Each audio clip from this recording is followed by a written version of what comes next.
Scott Oling and Mark Callanan here with us from O'Connor Davies. Yes, thank you. Can you hear me? I can hear you. Hope hope both of you and your families are well. Thank you. You as well. Thank you. Do you want me to share my screen and go through the numbers so that it can be visible?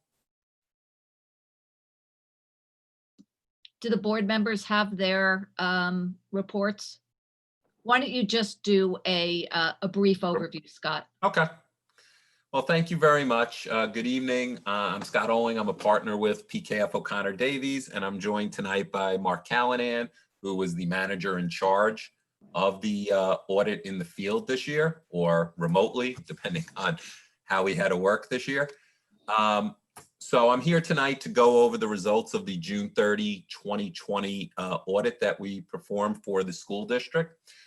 We've issued what's known as a clean opinion or an unmodified opinion on the district's financial statements, which is the highest form of assurance that an auditor can provide. And it basically says that we believe that these financial statements fairly present what happened in the district from a financial standpoint for the year ended June 30, 2020. So I'm just going to focus my couple minutes here on the general fund, which is the primary fund for the district. It's the fund that the voters vote upon every spring. And the information that I'm talking about appears on page 59 of that audit report. And this page is presented in a format required by the State Education Department, a budget to actual format. The top part of the page provides the revenue sources that the district received or expected to receive this year. So in the original budget, the expectation was that there would be 139.4 million of revenues that the district would use to operate for the 1920 year. The majority of that from real property taxes, about 122 million of that number from property taxes. If that's just, I'm just going to jump in. If that's just one page, maybe for everyone who can't access it, why don't you just share your screen for that one page? Let's see. This worked for me a minute ago, so hopefully it will work again. Let me know if that comes through. Yep. Okay. Okay, thank you. You are welcome. Okay, so I'm on the top part of the page here in this revenue section. So again, the original estimate was $139 million, and most of that comes from the levy of property taxes, $122 million. Other tax items are the STAR monies that come to the school district. Although now there's been a slight change in the STAR program, so now some homeowners are getting the checks directly, and the school gets the rest of it. But overall, the school still gets its total tax levy. Non-property taxes are the sales tax distribution from Westchester County. We'll talk about that in a second. Charges for services are things that the district charges for the use of its buildings and its programs from out-of-district folks. Use of money is essentially interest earnings and rental income. You get 7.8 million in various state aid sources, like your basic formula aid, lottery aid, textbook aid, those kinds of things. So overall, 139 million was the original estimated revenues. In the final budget during the year, there were no changes made to the adopted budget. So it again expected $139 million. The good news for the district is the actual results in the third column, you took in $140 million. So from a budget to actual point of view, as you can see in the last column, you did 550 better on revenues. Why? Majority of that is right here on this non-property tax line. As you may or may not be aware, last year Westchester County was granted by the state to increase its sales tax rate by 1%. So since the county shares its sales tax revenue with all the municipalities and school districts in the county, other than the big four cities of Yonkers, New Rochelle, White Plains, Mount Vernon, they shared more with you because they took in more. And so you took in 2.1 million, which is good compared to your budget.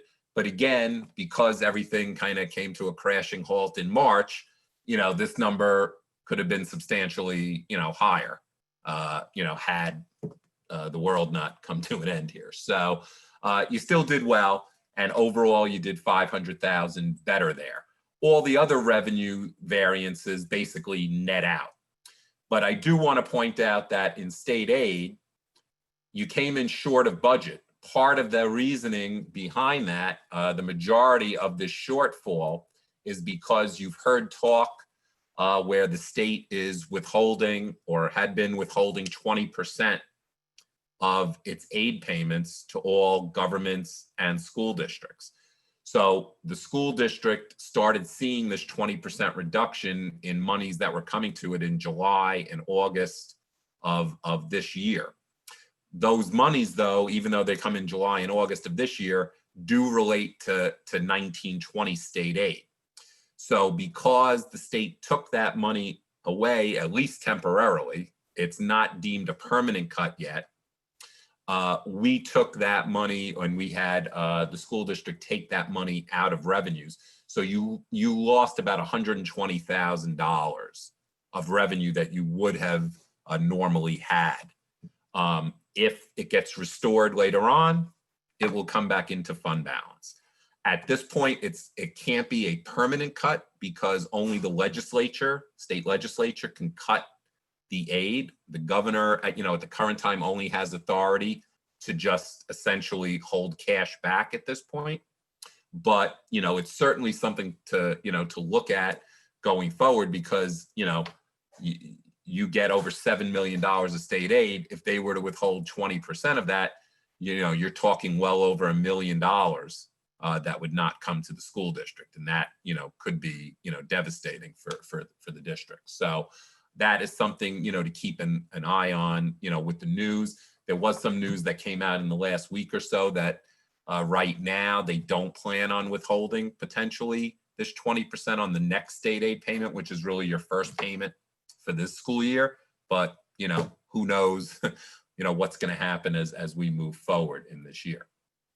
In the middle of the page, and I'm scrolling down, is now your expenditures, what you spent these resources on. The first group of expenditures, the first subtotal, is general support. So these are the administrative functions of the district: buildings and grounds, business office, tax certiorari payments, those kinds of things. So originally these costs were estimated at about 14 million. They were revised to 17 million.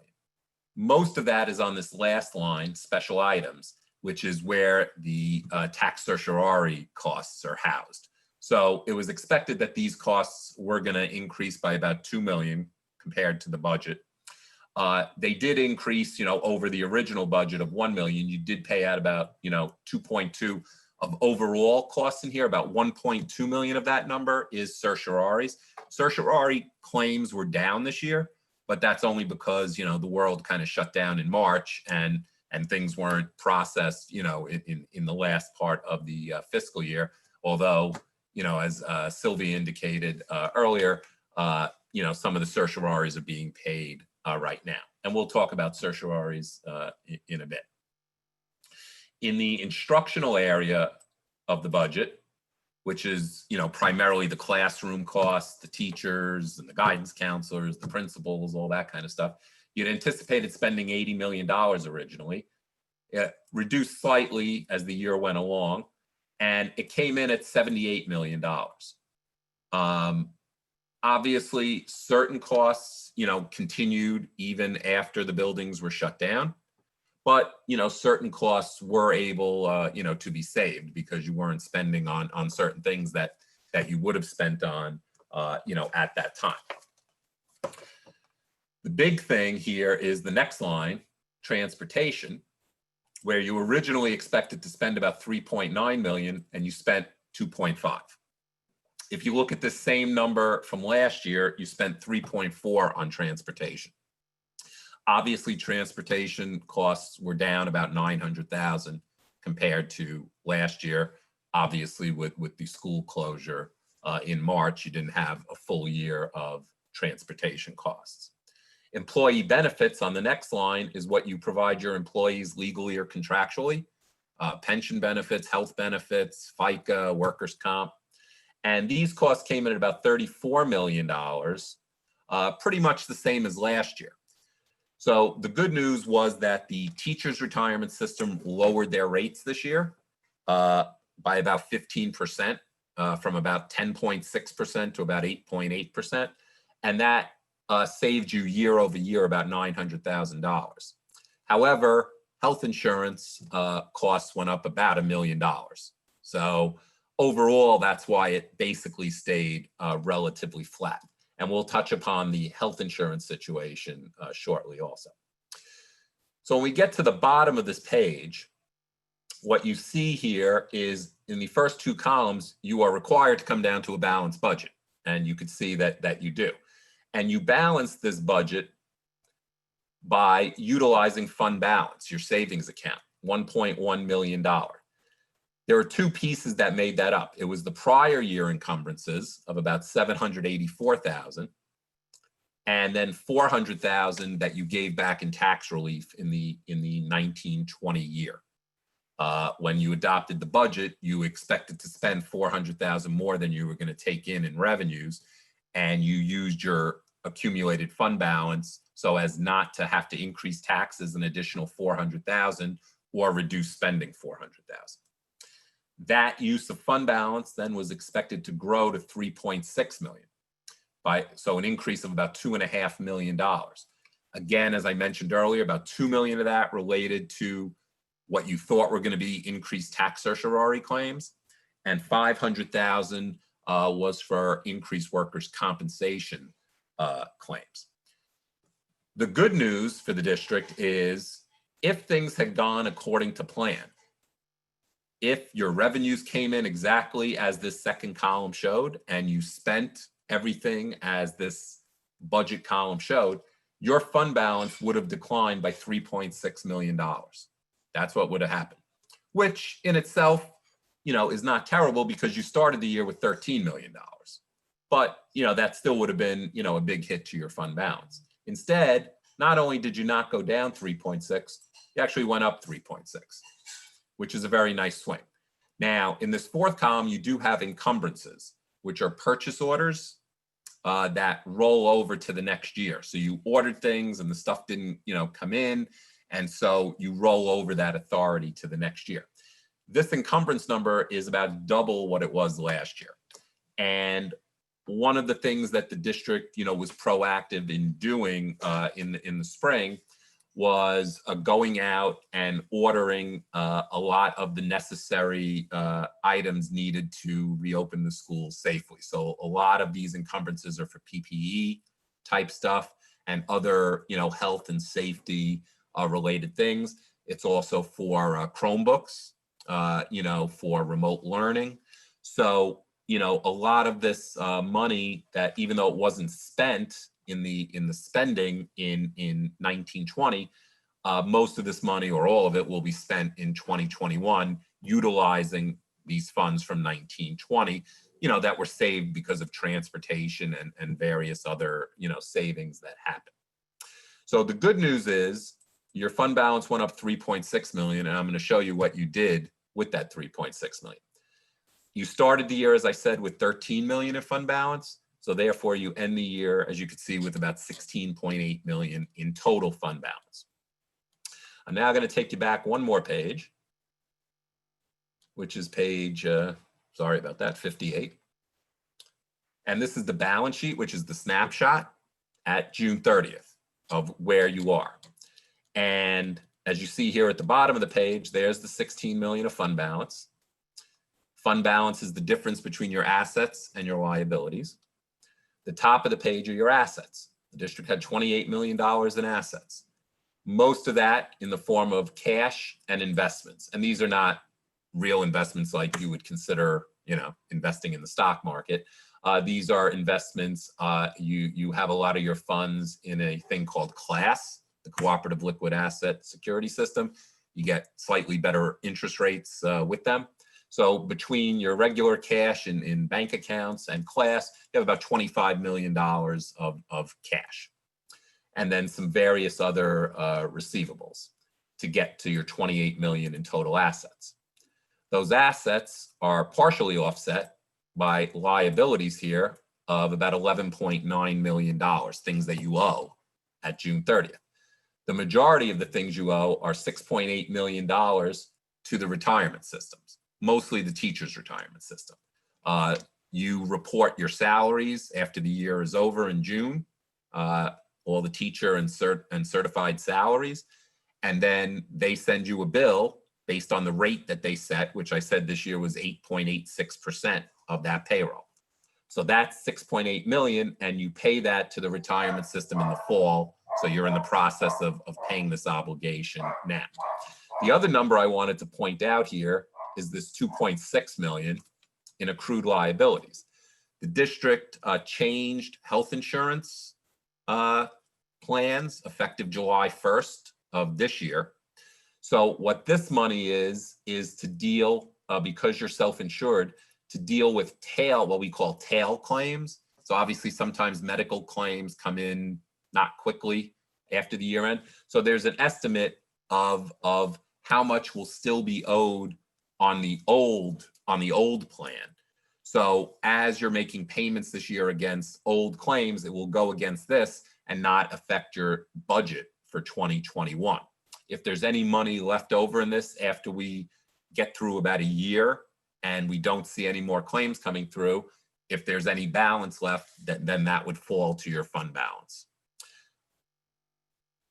So when we take the assets of 28 million less the liabilities of 11 million, you're left with $16 million in total fund balance. But under New York State guidance, fund balance is allowed to be held in different, what I would call pots or slices of the pie. And this 16 million in your case is broken down into 3 pots: restricted, assigned, and unassigned. And I'm going to take you to one more page that will.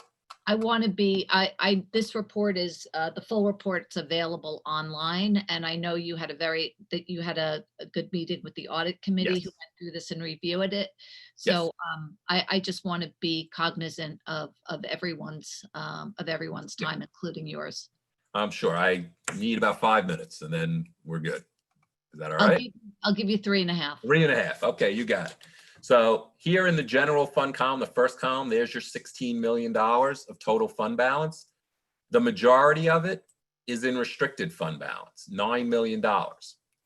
These are restricted by either general municipal law, education law, but all with board approval. So the majority of the 9 million is in tax certiorari.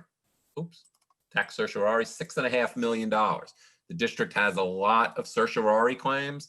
In talking with, Sylvia, this reserve could easily be double this to cover your existing exposure out there. The other thing I want to point out is you do have $1 million set aside for TRS. The state allowed you to start setting money aside for that last year. And because you went into this new insurance thing, you got approval from New York State to establish a reserve, because again, these reserves can't be established without state approval and then board approval. So now for your new self-insured plan, you've now set aside $1 million to deal with that. As I mentioned, you have $1.6 million in encumbrances. Again, you gave back $400,000 in property tax relief. And so what that really leaves you out of 16 million, when you take out all these things that you've earmarked, you have $5.5 million in what we call unassigned or free and clear fund balance. That approximates 3.9% of your budget for next year. You're allowed to have 4% in this number, so you are, almost at the max that you are allowed. So certainly going into this, pandemic world now, the 2021 year is the, first full school year of, pandemic life. You're going into it in a strong, financial position, but obviously, you may be, incurring additional costs that, you did not anticipate, for health and safety. Certain other costs may increase. I've heard, health insurance costs may, increase more because of, COVID related, costs that the insurance companies are experiencing. Pension costs, already, they announced the rate for the employees' retirement system is going up next year. Certainly TRS retirement is your big expense, and those rates could also go up. We won't know about that for a few months. So it's good to be at least going into this uncertainty and this uncertain time in a stronger financial position. Obviously, if the state comes through on its pledge to withhold money, you're going to have to make some adjustments to this. So with that, I am now done. I would be glad to take any questions. Thank you very much. Does anybody on the board have any questions regarding the audit report? I also just want to say that, in terms of this year, I know that at a board meeting in October, Sylvia, you'll be presenting the treasurer's report. Right, the treasurer report for June, July, and August will be on I think it's October 6th. Is that the next meeting? That's our next meeting, correct? Agenda. We usually hold those to make sure, the June 30th report, to make sure that there are no adjustments by the auditors, and there were not, and you will definitely have them for that meeting. And we are also going to have a future board meeting. I think I have it down for November 17th. We're going to be providing the community with a full fiscal update as to where we currently are. Right. All right, with that, A, resolution to accept the independent auditor's report. Resolved that the Board of Education of the Mamaroneck Union Free School District of Mamaroneck, New York accepts the general purpose financial statements and supplemental schedules, extra classroom activity fund report, and the management letter of O'Connor Davies LLP for the year ending June 30th, 2020. Recommended action that the Board of Education adopts the resolution as stated above. Can I have a motion? So moved, Sam. Second, Paul. All in favor? Aye. Aye. Thank you. Scott and Mark, thank you very much. Very much. Have a good evening. Thanks. You too. Thank you very much. Thank you. You guys too. Bye. Bye. Okay, we are going to the consent agenda. If a board member wishes to remove an item on the consent agenda for further discussion, a motion to remove item from the consent agenda must be made. However, once a motion and second are made for the consent agenda items listed below, simple questions can be asked regarding any of them, as you would normally do for individual resolutions. Item A, approval of minutes of 9/8/20 business meeting and 9/15/20 work session. Excuse me for 1 second. B, approval of personnel actions. C, approval of budget transfers. D, acceptance of arrangements for appropriate special programs and services as recommended by the CSE CPSE. Recommended action, the Board of Education approves the recommended consent agenda items A through D as listed on the attachments and above. Does anybody have any questions regarding the consent agenda items? No. Jeremy, Bob, anything to indicate on the consent agenda? Nothing to share unless the board has a question. Okay, can I have a motion to approve? So move. Oh, second, Paul. All in favor? Aye. Aye. Okay, public hearing. A, public hearing for district-wide emergency plan for our safety plan. At this time, the floor will be open for public comment. Once all comments are heard, public hearing will be closed. This is a plan that we're required to develop according to Commissioner's Regulation 155.17. And it is on our district website. And this is an action that we take each and every year.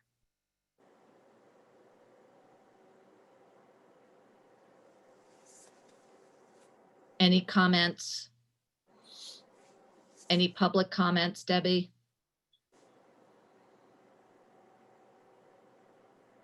No comments. Okay, I'm going to close the public hearing. Resolution to approve a memorandum of understanding between the Mamaroneck Union Free School District and Summit Security Services, Inc. Be it resolved that the Board of Education hereby authorizes and approves the memorandum of agreement, memorandum of understanding between the Mamaroneck Union Free School District and Summit Security Services, Inc. And be it further resolved that the Board of Education hereby authorizes the board president and the superintendent of schools to execute said agreement. Can I have a motion? So moved, Sam. Second, Paul. All in favor? Aye. Aye. B, readoption of district-wide emergency plan. Recommended action that the Board of Education readopts the district-wide emergency management plan, school safety plan for the school year 2020-2021. Can I have a motion to approve? So moved, Sam. Second, Paul. All in favor? Aye. C, resolution authorizing piggybacking. Whereas the Region 14 Education Service Center, Abilene, Texas, has made available to other municipalities a contract for technology solutions. Whereas the school district is permitted to utilize said contract in accordance with terms and conditions of the bid requirements of General Municipal Law, Section 103. And now therefore be it resolved that the Board of Education hereby authorizes the use of the contract for purchase of technology solutions from Dell Marketing LP, a contract led by the Region 14 Education Service Center, Abilene, Texas, in accordance with the requirements of General Municipal Law, Section 103 for the 2021 school year. Can I have a motion to approve? So moved, Sam. Second, Paul. All in favor? Aye. Aye. Aye. Aye. Before we move to the presentation, Bob, do you have any announcements? No announcements. I just want to announce we're ready to share the work of our district equity team. So, And I just want to briefly step in. I just want to make mention and extend our condolences to the family of Barbara Marino, who was a longtime teacher aide at Mamaroneck Avenue School and very recently retired. She worked in the district for 25 years. Our thoughts are with the family. thank you, Rena. And good evening to our Board of Education, members of the community. It's a pleasure to welcome as members of a district equity team.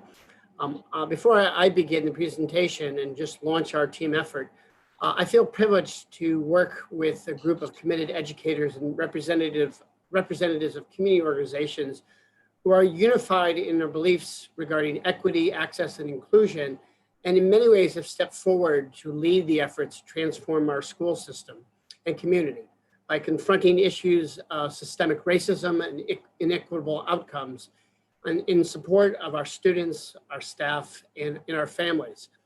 The multi-year plan we're about to share this evening is really a continuation of our ongoing efforts to implement the New York State culturally responsive sustaining frameworks and our commitment to address the experiences of racism and bias that have been shared by our students, staff, parents, and alumni. The equity team that we'll introduce in a moment includes staff members from across all schools and represents a diverse staff. Our unifying positions is that of deliberate intention and action, and we look forward to sharing our plan in the coming weeks internally with the members of our entire district, but also with our community members and citizens as we seek input and feedback on this plan. I would also like to take the opportunity to welcome Miss April Francis Taylor, the former Homix Middle School Director of Student Life and current Director of Diversity, Equity, and Inclusivity at Eastern Civic BOCES. April continues to be an inspiration leader to our equity team, and we're collectively thrilled that she will continue as a partner, serving as a consultant and facilitator in her role on the equity team. The commitment of our equity team comes from, I would say, our personal experiences and collective interest to understand the lived experiences of staff, students, and families, and the intersection of race, privilege, positionality, and equity. Our work as a team began with I would say, a self-reflection and a review and consideration and examination of our own identity and biases. This journey began with self-reflection and allowed for us to create the safe and honest dialogue that has unified our group and propelled us forward to address injustice, inequitable outcomes, and to guide the system toward equitable opportunities and equitable outcomes for all. As I said, I'm very proud of the plan that this group has crafted, and we look forward to sharing it with the board and hearing comments by a number of presenters in terms of their input and effort to help us move forward. As I mentioned, we started to consider our own personal reflections and identities. And I wanted to start by saying that throughout the presentation, we're going to introduce personal reflections about our own individual why and our collective why relative to the work that we are committed to. I want to just acknowledge the organizational leader, Simon Sinek, who has spent considerable time looking at what I would say unique and accomplished organizations and institutions, and has well noted through his research the importance of beginning with why and understanding why and what for and what purposes lead an institution, the individuals tied to that institution forward in a unified and committed effort. So I will spend a few minutes throughout just pausing and sharing some reflections about our why as a district equity team. Thank you. And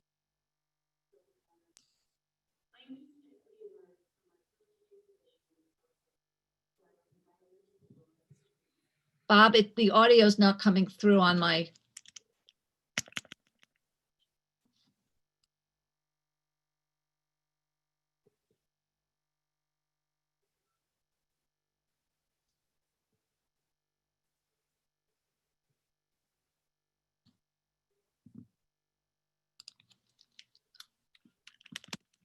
Bob, we're not getting the audio. Okay. When you go back to the share button, you should see the audio. When you share the The screen, audio. Sarah, I understand. So I want to make sure that we capture this. I apologize. no, it's fine. I just want to, since we're taking this pause here, I think that the best thing to do in terms of the presentation would be just if we could go through the whole presentation, and then we'll turn to board questions and comments, and then we'll open it up to the community. So I'd like to get through the entire presentation and not stop it for board questions. Yeah, and I apologize. Are you saying that you're not hearing the audio? It doesn't look like it's running now. Well, it's not, but were you able to hear the audio before? Because No. Okay, so I apologize, and I would like to share this because, as I said, I appreciate the time and effort and the reflection and the sharing that many of our members have committed to. Bob, Sarah Silverman has put a comment in the chat that, so just to make sure, when you share your screen, there should be an option to hit share computer sound. Right. Yeah, so before you click share screen, when you click Google Slides at the bottom left, there will be a little tiny, it's so silly how small it is, but there should be a little tiny checkbox. Thank you. Share computer sound. I'm gonna try to get in, Sarah. Thank you. Let's see if this works. Hi, I'm Karen Russo. I'm the AP at Central School. We got it. Here in Mamaroneck. My interest in equity emerged from my first teaching position in the South Bronx, where I was invited into the lives of students experiencing life in ways I hadn't. My experience, as well as personal inquiry into Jonathan Kosel's work in savage inequalities, had me as a young teacher questioning my personal biases, as well as systemic inequities in our country. So my why? Because 30 years after Savage Inequalities was published, we still have blatant educational inequity. It's important now more than ever to look at ourselves and to do better. 2020 has exposed yet another layer of inequity as we grapple with those most affected by the global pandemic. We've lost treasured civil rights giants this year in John Lewis and in Ruth Bader Ginsburg. May we channel their strength, protect what they fought for, and move their work to new heights. We're the founders of the Multicultural Student Union at the high school, and why we do what we do is for a lot of reasons. One of them is that we've been in the district our whole lives, and we see the disconnect between students of color and white students at the high school. And we know as students that other students need encouragement and the right resources to succeed. Why this work? Because embracing diversity and equity and providing opportunities and access in our school system need to always be our core values as a district. All our children need this, and especially our children who may feel disenfranchised and disempowered because of the amount of melanin in their skin. As a woman who's had to face her own challenges because of skin color, I'm excited to see the commitment our district is making to ensure equality for all students. Why is this work important? Because we choose it. We choose together to unwrite shared stories about power and privilege, racism and fear. I hope this choice and what outcomes and resources we muster compel our community, our students, and our colleagues to choose this work too, in its many freedoms and inevitable flaws, so we may all earn the right to call our education truly public, and for that idea to be grounded in dignity and, most importantly, love. As a Latino mom raising 3 children, one of whom is disabled, I know firsthand how difficult it can be to fully participate in a school environment that feels so removed to you. It is my wish that diverse parents feel more connected to our school so they can help their kids be successful. Como mamá latina criando a 3 hijos, uno de ellos con discapacidades, sé muy bien lo difícil que puede ser participar de lleno en un ambiente escolar que se siente tan lejano a ti. Mi deseo es que todos los papás se sientan más conectados a nuestra escuela para que puedan ayudar a sus hijos a ser exitosos.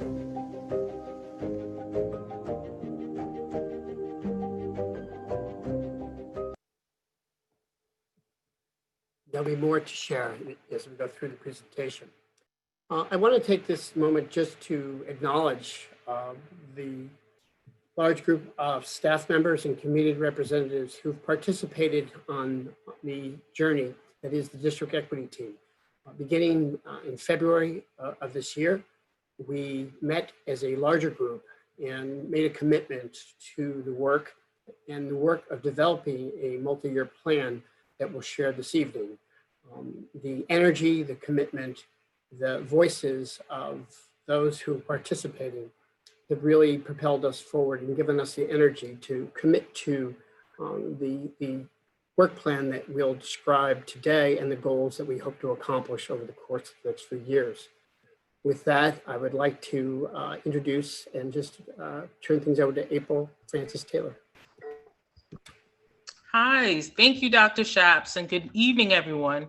I appreciate the warm welcome, and I'm very happy to be here this evening with you all. As mentioned, I'm the former Director of Student Life at HOMICS and the present Regional Director of Diversity, Equity, and Inclusivity at the Eastern Suffolk BOCES of Long Island, where I partner with 51 districts and 2,400 agency employees around this work. As my title suggests, equity in education work has been my focus.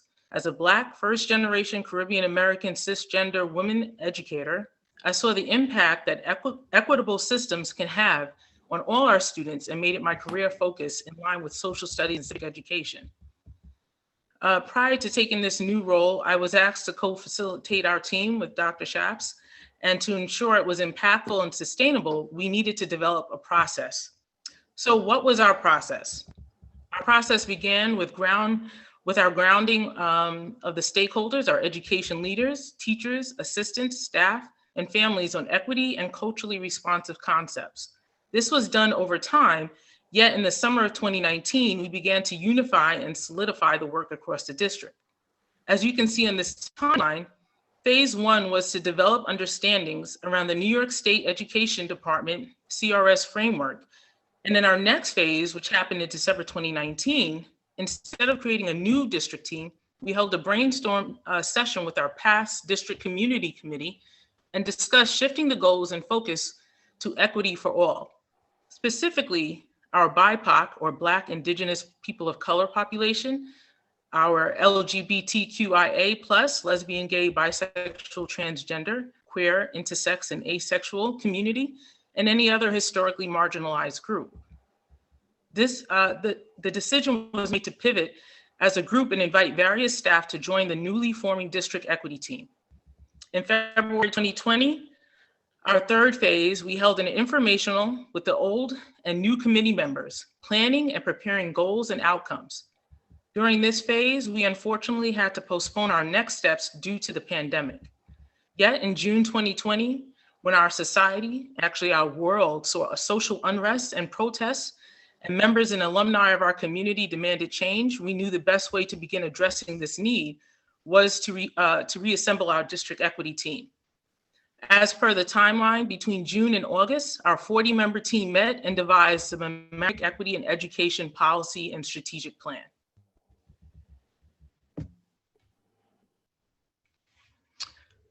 As mentioned, the equity team grounded their work in the 4 principles set out in the Department of Education Culturally Responsive Sustaining Framework, which we've mentioned many times. It was adopted in 2018 and can be found online. As you can see, the 4 principles include, and I'll just read them with you, as you see them on the screen: creating a welcoming and affirming environment, ensuring high expectations and rigorous instruction for all students, inclusive curriculum and assessment, and ongoing professional development and learning. This framework proved to be a guide for us to evaluate where our district was in this work and where we needed to go. The framework helped us to develop our mission statement and priority areas and to understand potential outcomes of our plan, as we will share later in the presentation.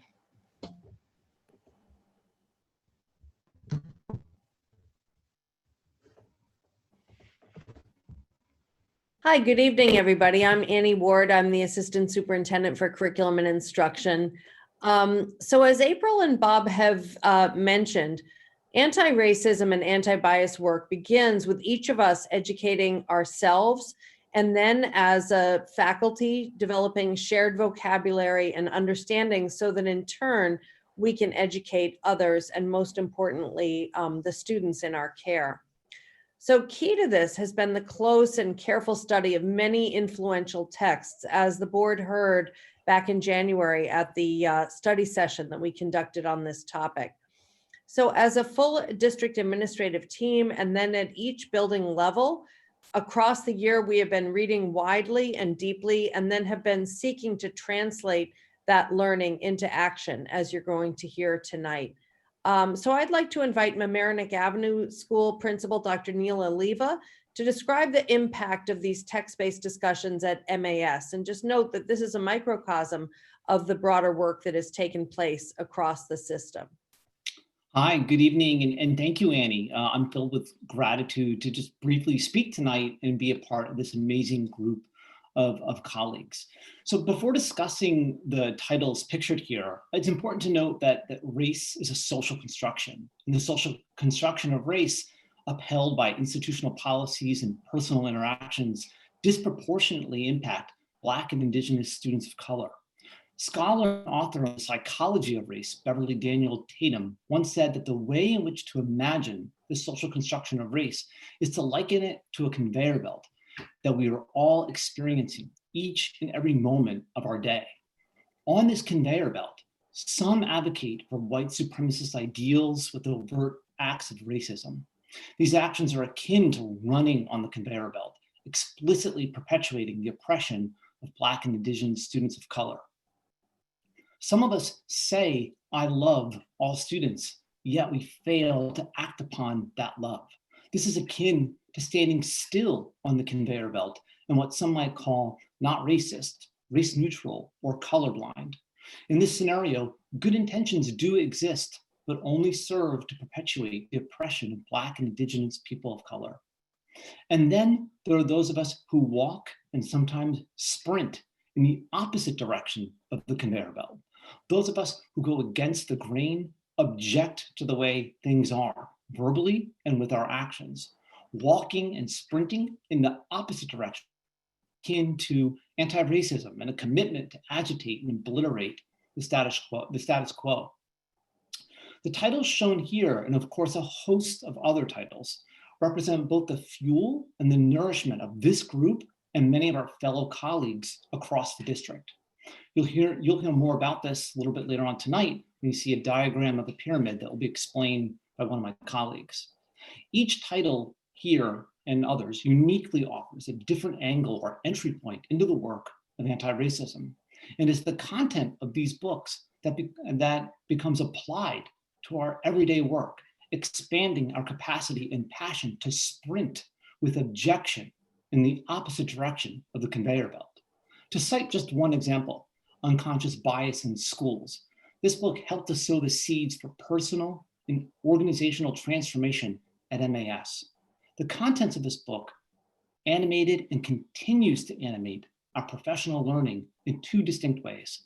A, the elevation of our individual and collective consciousness, and B, the allowance of the space and time for racial healing to occur.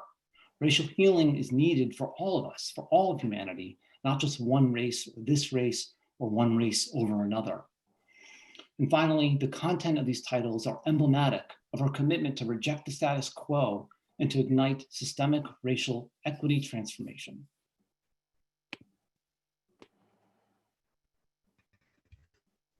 So as we built our racial literacy, we also simultaneously participated in a deeper dive of understanding culture, identity, bias, microaggressions, and their impact.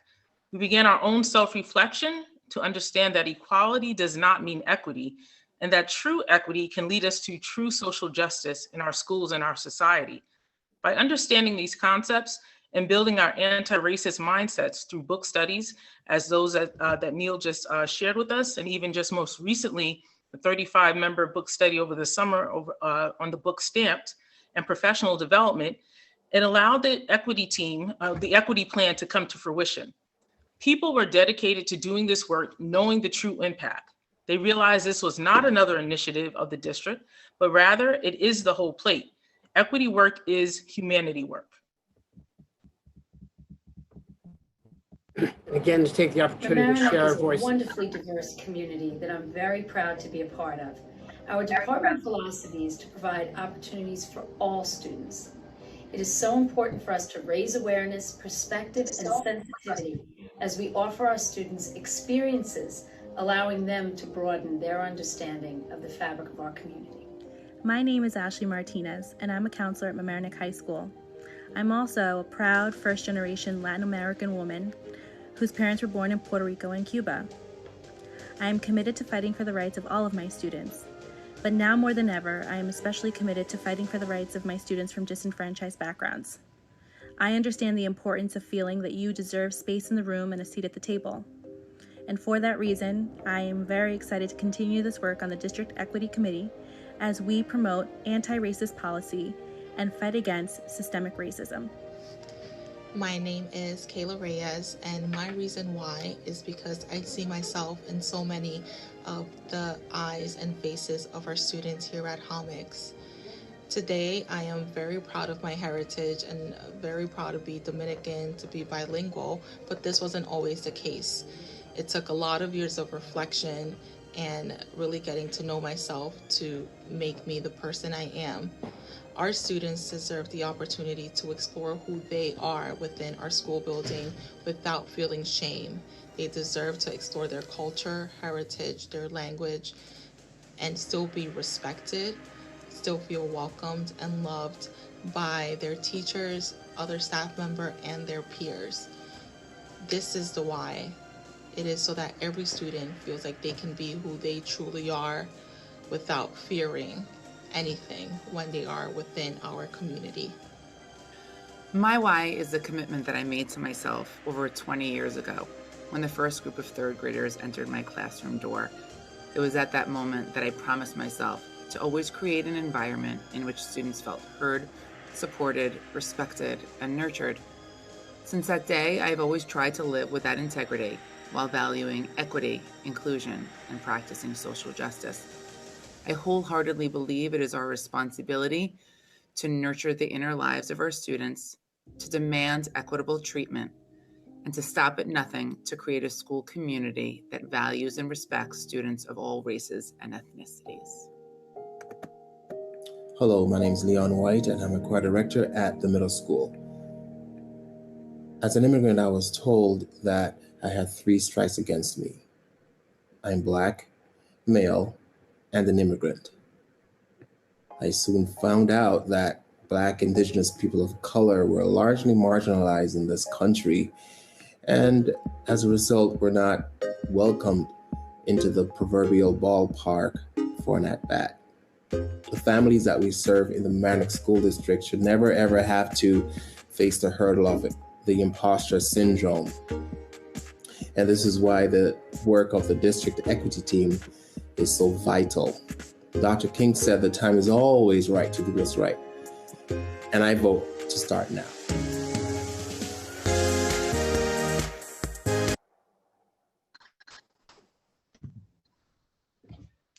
It's so great to hear my colleagues share because we've been sharing all summer and this really is close to our hearts. So we're at slide 9. As a group, once we decided we wanted to make bold moves, we focused on how a cohesive strategic plan can be built. We reviewed our other educational organizations' equity plans and decided which pieces would work best for our district and community. Then, as I shared earlier, 16 members of our equity team took the courageous and bold step to formalize the full district team's ideas into the plan we are presenting tonight. The plan is organized as follows, and I'm just going to read the screen with you. Beginning is an introduction from the Board of Education. There's a snapshot from a letter that they sent in June. The second part is the mission statement and the 3 priority areas. The next part is our goals and potential outcomes of each priority area. And then finally is the draft of our multi-year SMART goal-oriented strategic plan. This strategic plan, we want to look at it as similar to our Constitution. It is a living document that should be sustained throughout Mamaroneck school system.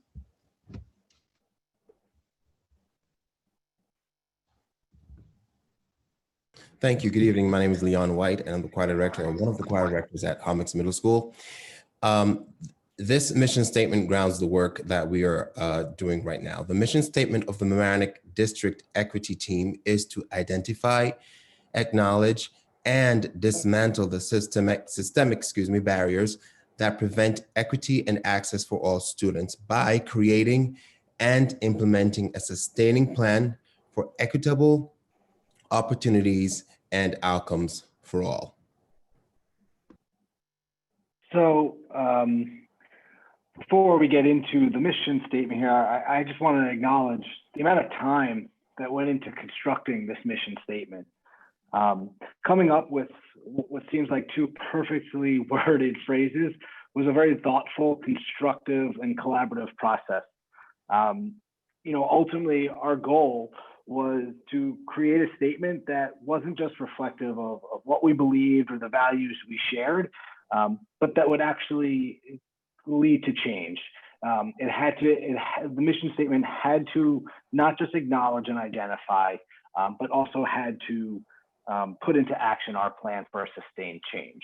So we've broken the mission statement down into 2 parts. And so this first part, the graphic that you're seeing now, is really 3 dimensions of our plan.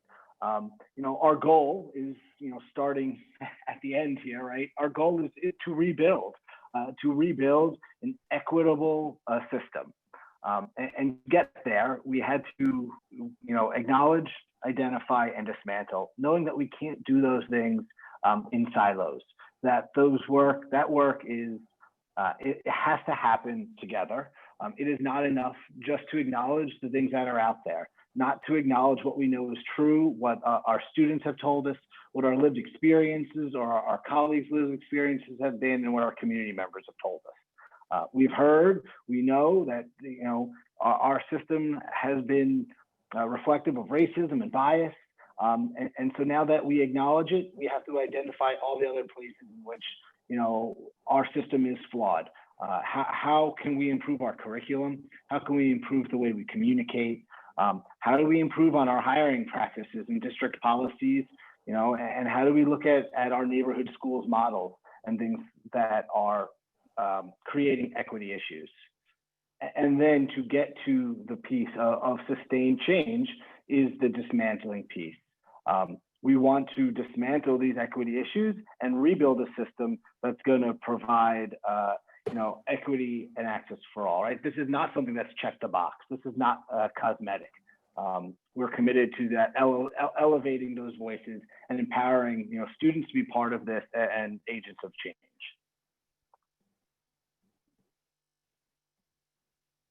And at its foundation, the mission is rooted in policy change that is derived from the New York State Culturally Responsive Sustaining Framework that Dr. Schaps mentioned earlier. It is said that people are generally hesitant to change systems that are beneficial to them. So here we are focused on policy and policy only. The personal change that we all should be involved in will only occur as a result of a personal reckoning. Included in the work is the goal of educating ourselves with the hope that this personal reckoning will inspire us along with the policy changes to best serve those who are in our charge. And thirdly, and as we become deliberate in seeking out the information that leads to our transformation, we collectively address the implicit biases that have seemingly been automatically woven into our systems, which have resulting in the marginalization of entire sects of people. And we realize that we are all accountable.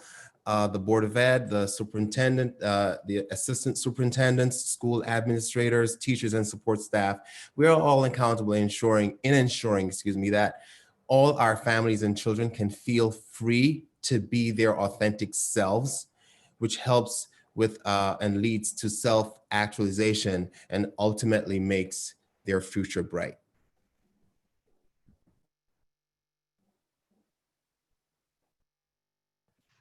Hello, everyone. I'm Marcia Jenwright, school counselor at Mamaroneck High School, and I'm going to share the principles that guided the creation of the mission statement. It was essential that the mission statement make clear our commitment and belief that these aren't radical beliefs. This is humanity, and as April mentioned, equity work is humanity work. We're not asking for more for some or less for others, just the same for all. And this is a reasonable expectation, and it's human kindness. And this document is a reflection of the lived experiences of the district equity team members, their students, colleagues, and community members. Its contents aren't speculative or generalized, they're true, they're real, they're relevant, and they're important. And I'll turn it over to Sarah Silverman, my colleague. Hi, I'm Sarah Silverman, and I teach English at the high school. We also wanted to add that this document is a reflection of the many privileges that we hold. For those of us with privilege, be it white privilege, male privilege, straight privilege, financial privilege, or any other advantage, we believe that it's our responsibility to use that power to name and dismantle injustice and inequity wherever we see it. Thanks, Marcia. And when our teachers, many of whom are already living this equity plan, in their classrooms act with courage, we will be there as a district equity team to support and defend them.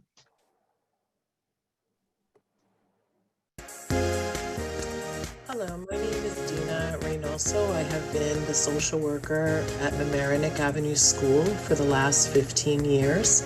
I'm also a proud first-generation daughter of immigrants and come from a multicultural and multiracial family that has always celebrated its diversity.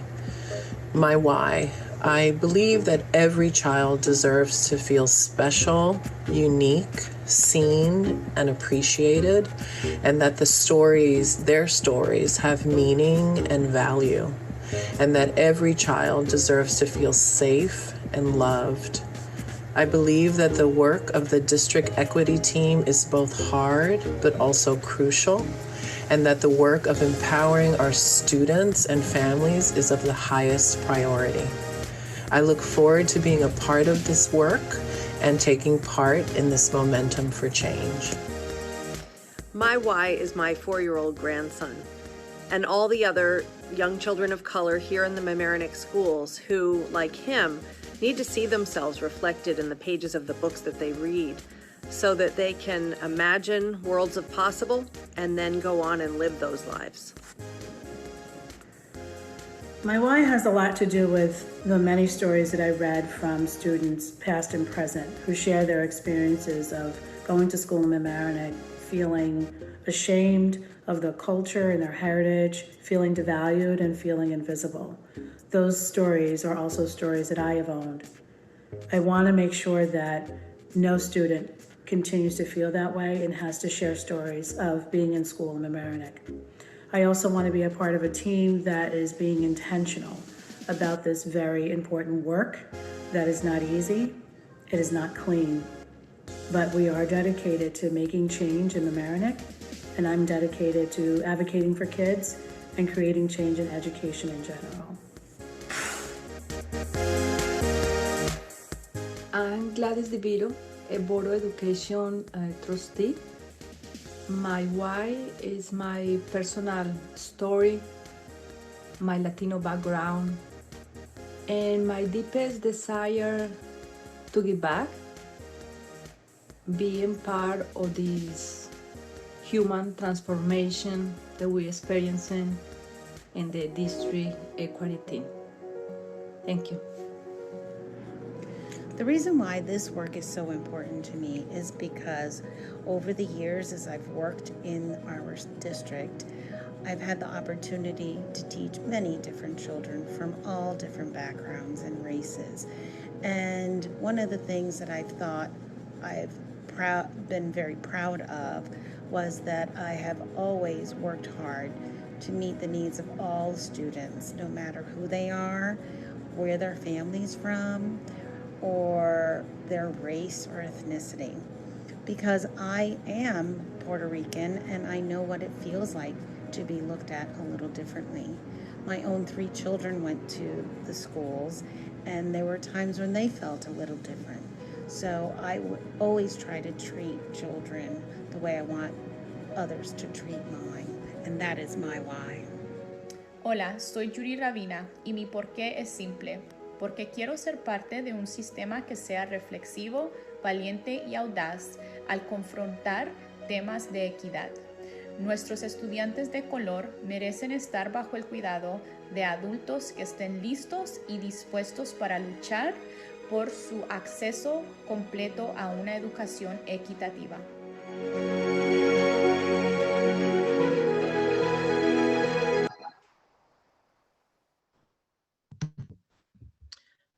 So how did we develop our priority areas? Our priority areas were developed with the input of the 40-member equity team, as well as the community's demand for change. As a group, we came together for 3 days in early July and separated into 3 subcommittees, aligned with the principles of the CRS framework. And through discussion and conceptualization, using our own expertise in our individual fields, our own lived experiences, knowledge of our diverse student body experiences, and the community voices we heard from various networks and demonstrations in our community. Using these components, we were able to create the 3 priority areas that you see. And I'm just going to read them. The first is developing inclusive and anti-racist curriculum, instruction, and assessment K through 12. Number 2, strengthening and creating opportunities, access, and educational quality for all our students in our diverse community. And 3, prioritizing student and community input to dismantle inequitable policies and reframe for equity.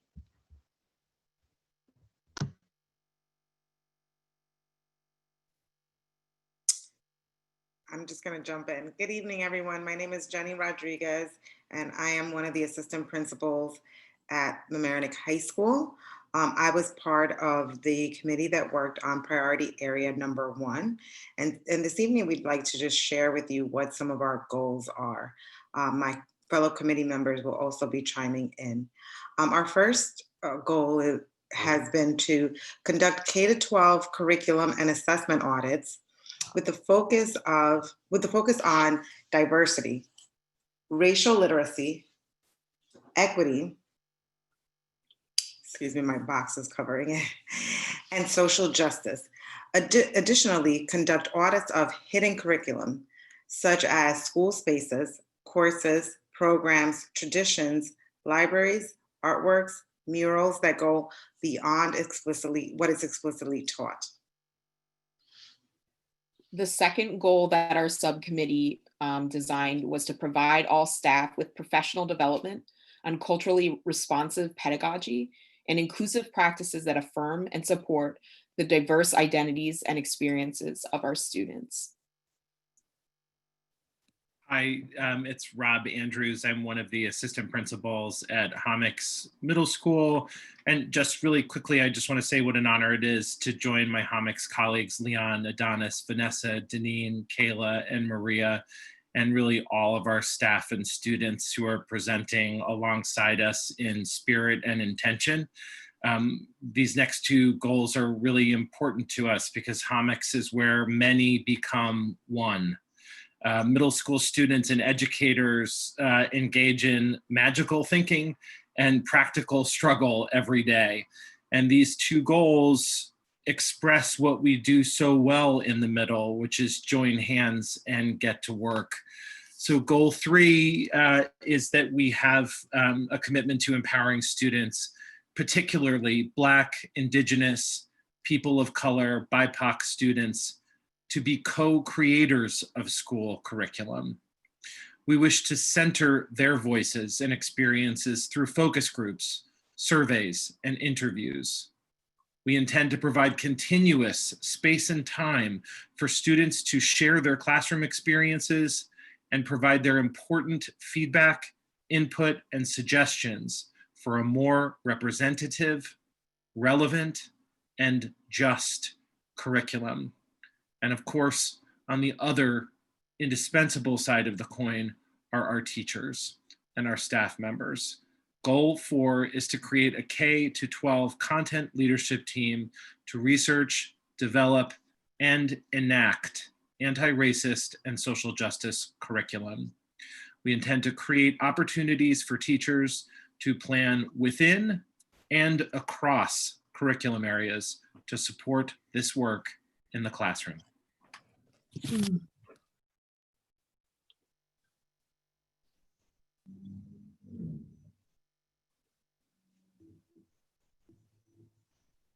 You can do the last one, Jenny. Yes, I will do the last one. Oh, go ahead. Our last goal is to identify and support educators who are implementing strong, culturally responsive and equity strategies within their own classrooms and create ways for them to serve as teacher leaders as well.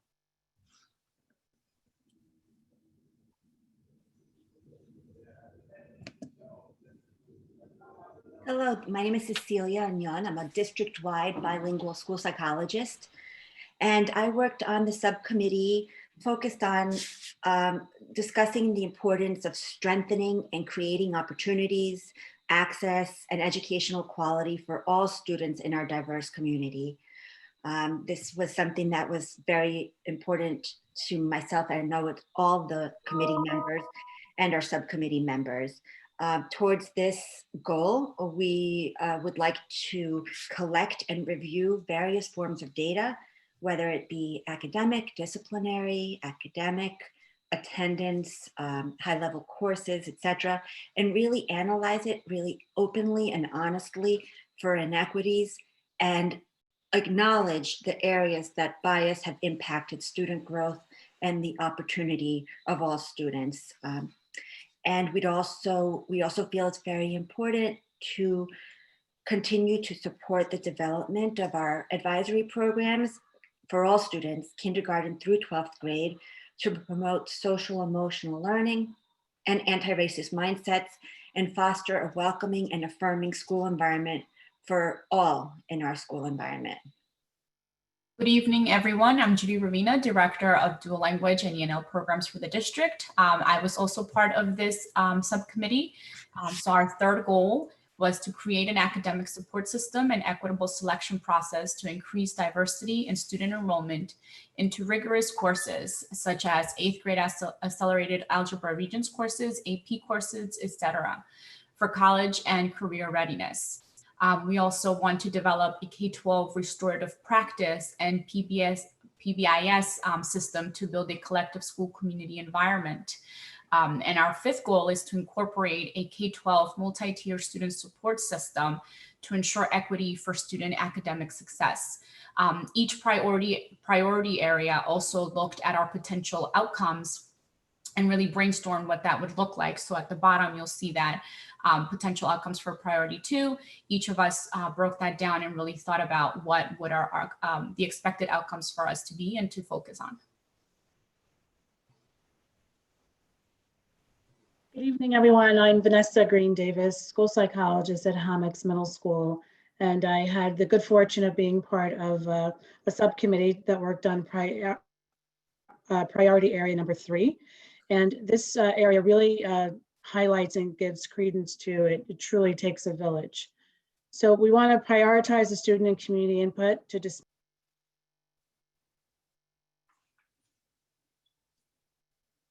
Vanessa, you muted yourself accidentally. Okay.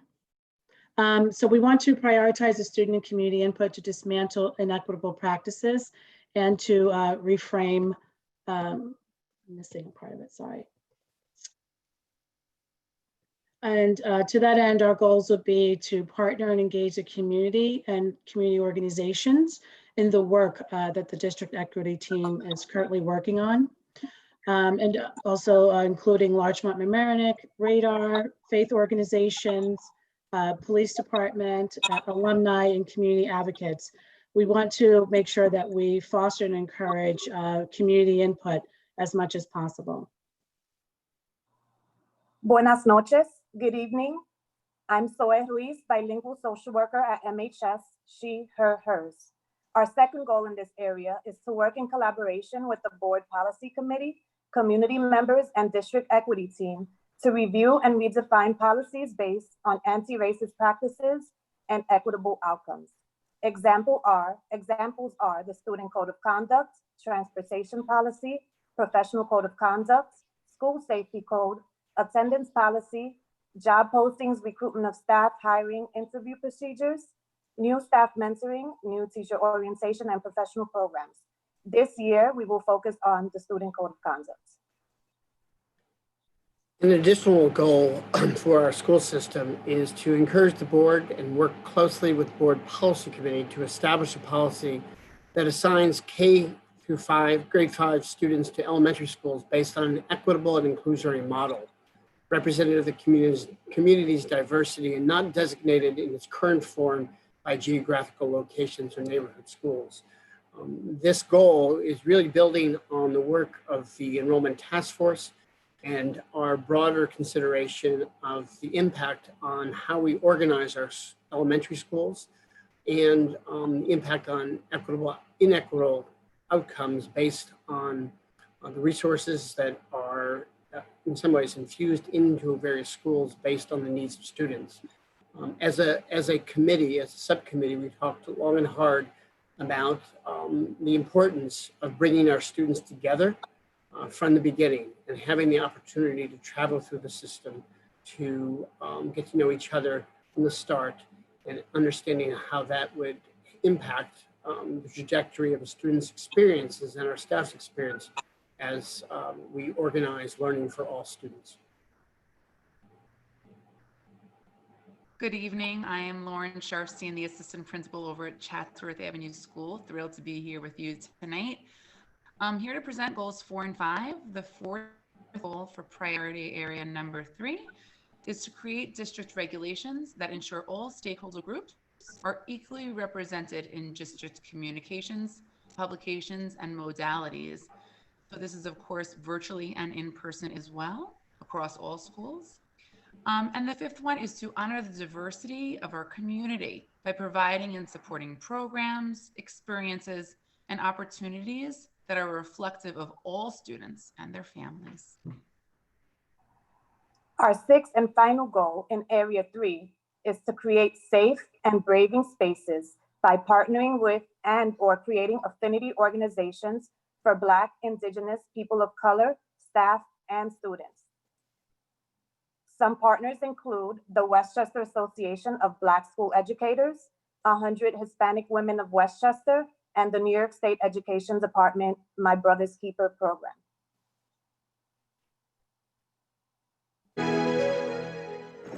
Hi, my name is Maria Albano. I am a first-generation Latina.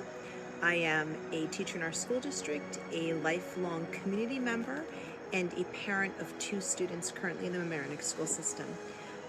My why is that we know that right now we have students who don't feel supported or heard. They don't feel valued in our school community, and that is unacceptable to me, both as a teacher and as a community member. We have to hear and acknowledge all those voices, and we must do better. Hello, my name is Suhey Gonzalez, and I've been in the district for 8 years as a bilingual school social worker. My why, as a woman of color and a social worker, I feel it's my responsibility to advocate for marginalized communities. Day in and out, I witnessed and have even experienced the inequalities of our country and education system. In a community with such large racial and economic disparity, I want to be a voice for those who feel disenfranchised, not good enough, or unheard. My why is also for my ancestors and our future generations. I want to be a part of the change. Marian Wright Edelman, activista americana, dijo que la educación es para mejorar la vida de los demás y para dejar tu comunidad y el mundo mejor de lo que lo encontraste. El tiempo para mejorar nuestra comunidad es ahora.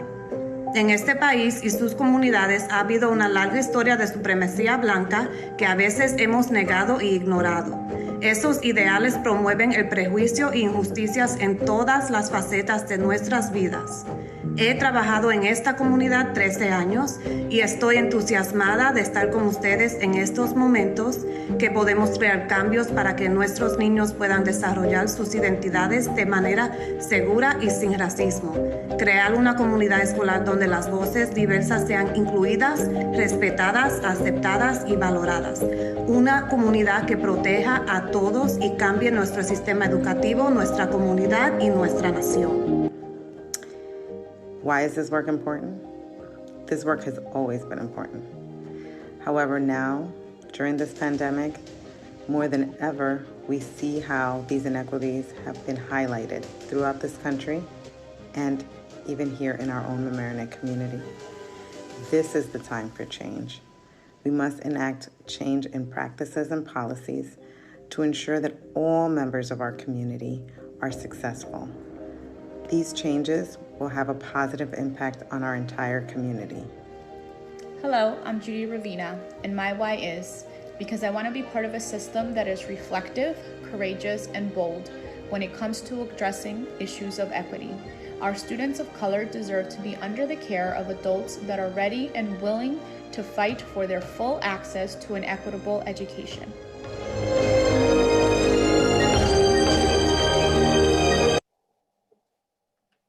So it's important to point out that each of our subcommittees have shared our priority areas and specific goals, part of this multi-year plan.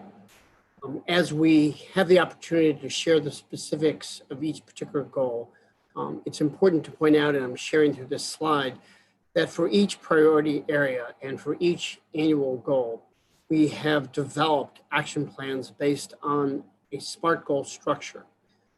For each particular goal that our groups just presented, we've identified steps to implement, stakeholders that will be involved, we've put together timelines for our action steps and the process for progress monitoring as we seek to complete specific goals and outcomes and deliverables. We recognize that here we are in September, and as we formalized our goals and agreed upon year one goals and objectives, that we understand that over the course of the year, as we engage in the work and we engage stakeholders, that there will be a need to just reevaluate timelines and our steps as we actually engage in the work. It's important for the board and our community to know that we have an action-oriented plan based on specific deliverables tied to a series of goals. And as we have the opportunity to present this on our website, we will have the opportunity in future meetings to kind of update and just identify and mark the progress for each particular goal statement. This was a heavy lift, I would say, for each of our subcommittees, but we were intentional in outlining the natural steps to accomplish each specific goal and be mindful of the fact that during the pandemic that we needed to be really realistic in terms of prioritizing specific goals within a year and getting to work over the next several months. As you guys have heard tonight, this work has been very personal for many of us.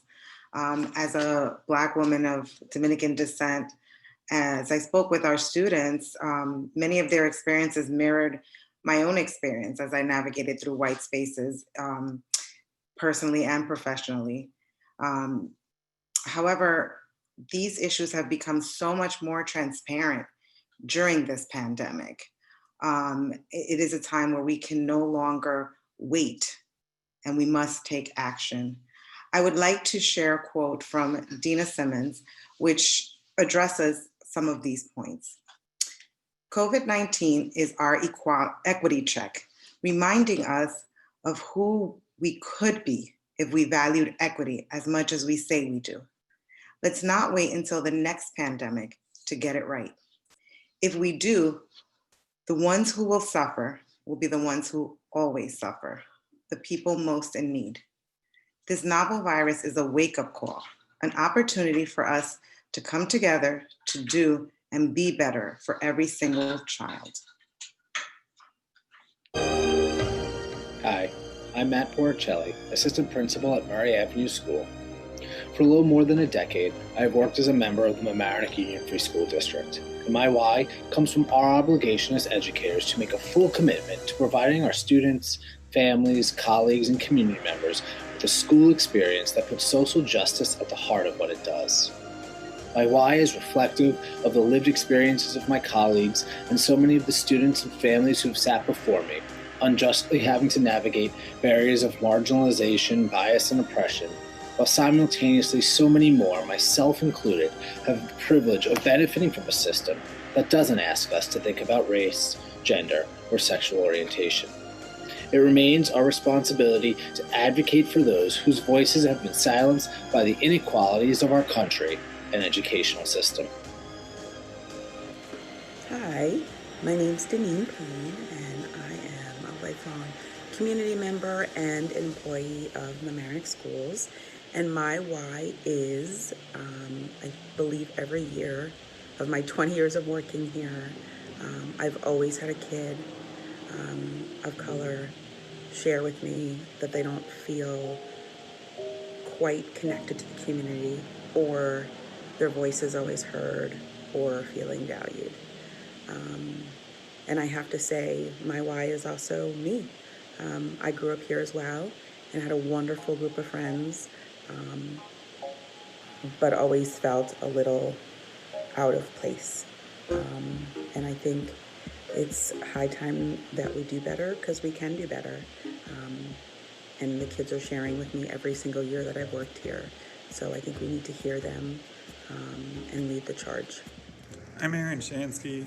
This is my 12th year teaching English at the high school, and I'm also a graduate of the Mamaroneck school system. My why is twofold. One, the inequity and challenges that our minority, Black, and brown students have faced need to be addressed and need our focus. And we've been addressing them, but it needs more work so that all students feel comfortable and can access learning in an environment free from discrimination. At the same time, I think as we do this work, we will be a stronger community and it will benefit all students in a way that we don't even know how great this place can be. As an immigrant Latina raised in Westchester, I have endured my share of adversities. One of the most impactful experiences I have is with my school social worker. He noticed my silent struggles and provided unconditional support and resources, which allowed me to succeed and break down the barriers that were put in my path. Choosing social work as my career has allowed me to use my voice to assist others, attempt to break down injustices, and become a supportive resource for all. Systemic marginalization is real and is in our communities. Therefore, together we must dismantle it. I have many reasons why it's important to tackle this, but the most simple and main reason is that our students deserve better and are worth it. My name is Greg Cuddy, and I've been a counselor at the high school for the past 13 years. I'm committed to this work because, frankly, it's the most important work that we can do. To not do this work would be saying to the many young people who over the years have told me their experiences of discrimination, of being made to feel less than, that I don't believe them. And that should be unacceptable to all of us.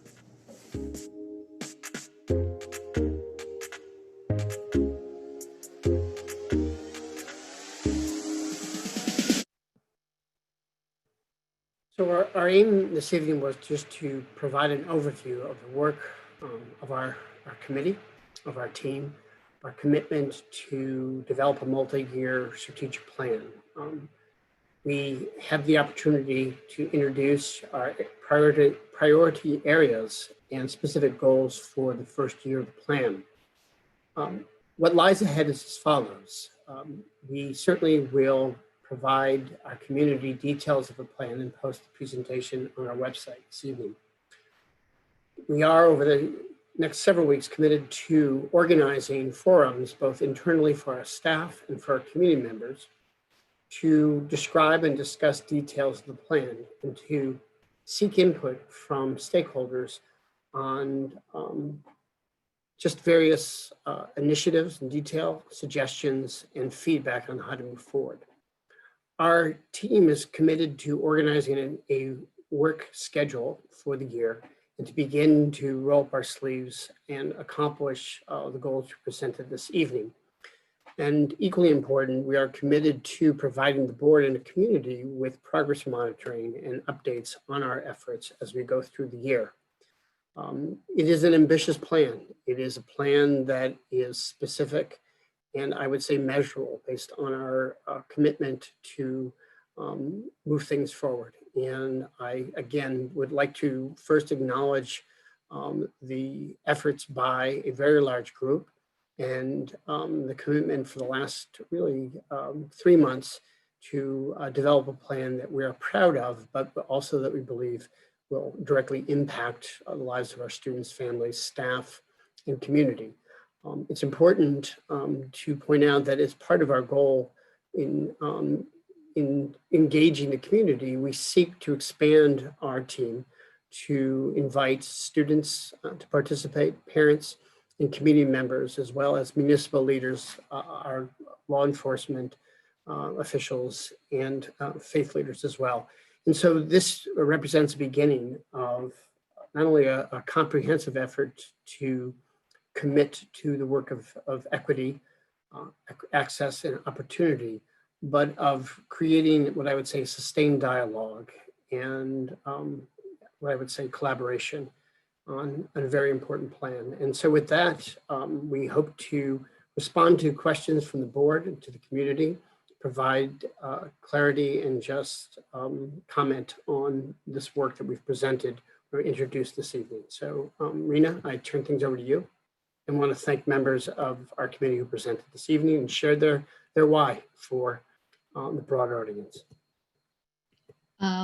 Thank you to the entire to the entire team. You've done some incredible work here, and you've created a space to have the conversations. And as you've all pointed out, I mean, these are difficult conversations to have. The work is messy, and I think it was you, Vanessa, who referenced that in some of your comments. And I just want to thank you for creating the space and for your dedication to doing this work. And thank you, Gladys, as our board member, who is our committee member. Thank you for also devoting your time to this. I want to leave space open to board members who may have questions or comments. So, to the board, I'm going to turn it over to you. Okay, I had two hats tonight. One as equity team member and as a board member. So as equity team member, I just want to say it's an honor to be part of this amazing group of people and passionate about equity. And whatever we presented tonight is amazing. So just want to say thank you. It was great. As a board member, when I was reading not only the presentation, but the 35 pages, when I see the coherence between the mission, the principles, the priorities, and the goals, that let me know like how the district manages to get to the level of simplicity. And I don't mean simplicity in the bad way. I mean like how we and you guys were able to manage such a difficult topic and put it in a simple 3 priorities that even I have it here: anti-racist curriculum K-12, opportunity and access for all students, dismantle inequity policies and refrain inequity. That's 3 sentences. It's like that's all. So from the clinical perspective, sometimes we say in therapy, can you tell me that's 40 minutes that you speak in one word? And I think that the district achieved the goal tonight. That means like you really have a grasp of this equity and more that grasp the concept, the deepest meaning of this word. So that's amazing. And I don't know how many people are listening tonight, but this is a message for the community. I think that the district became like a model tonight. And I have a few experience as a community member that still remember, and I would like to share, because whoever is listening and hopefully in the next photos, you're going to be a great community representation there. But for instance, a few years ago, a friend of mine lives in Right Neck, and she called him and said, Gladys, what is the name of the school in Mamaroneck where the poor kids goes, or the poor kids go? I said, oh, wow, where my kids go? I don't pretend to say here, I don't have money, but just that, it says how the prejudice and her kids playing with my kids, but what is in the whole community, all the implicit bias that's there in the community. Another example, it was before of me being a board member 3 years ago, when we were exploring the rezoning. I got like a goosebumps and in the McLean Auditory, a long line of parents justifying one after the other one. If I live in Larson, I cannot go to Central, and they say one reason after the other one and one reason. So for tonight, the district put that in the goals, that why not to have a K-5, for instance, now focus in the and the location, but more than the integration, that's big, that's huge, that's amazing. So I'm just, today I was inspired. I want even to present them from my office. Whatever you see behind me is the logo on my office is the U-turn to your spark, and the spark is a heart. I think that tonight, the district really make it the U-turn, and U-turn to our really humanity, because hearts don't have color, don't have different cultures. All hearts, it feels the same way. So I'm just so grateful to be part of this transformation. Thank you. Thank you, Gladys. So I just wanted to speak for a minute and just, first of all, say how honored I am to support this initiative and stand with you. And I'm definitely looking forward to that. I know Gladys is the liaison, but I am in 100% support and want to support this initiative. So that is a beautiful presentation today that was put together. I just wanted to drop some seeds for the DET so that can kind of sit there and see what comes of it and just keep it in the back of your minds. No need for a response, just comment. So the first one is, how can we include every stakeholder to play a role in support of this work, right? Because this is the work of equity, which means everyone has value, right? 2, what can you measure? What's the challenge? I love the way it started with the why. That was really powerful. The how you do things and what it is you're going to do might shift along this work and this journey, but keep the why. Keep the why in the heart. That's the way, that's the path. And number 3, also keep in mind, how do you assure that the recommendations that you come up with take root, right? Take root as others transition in and out, that this is something that's going to take root and grow because it needs to. In closing, I just want to encourage our young brothers from the community, our young brothers of color, to go ahead and do what you need to do to join the ranks of the Mamaroneck School District, teachers and leaders.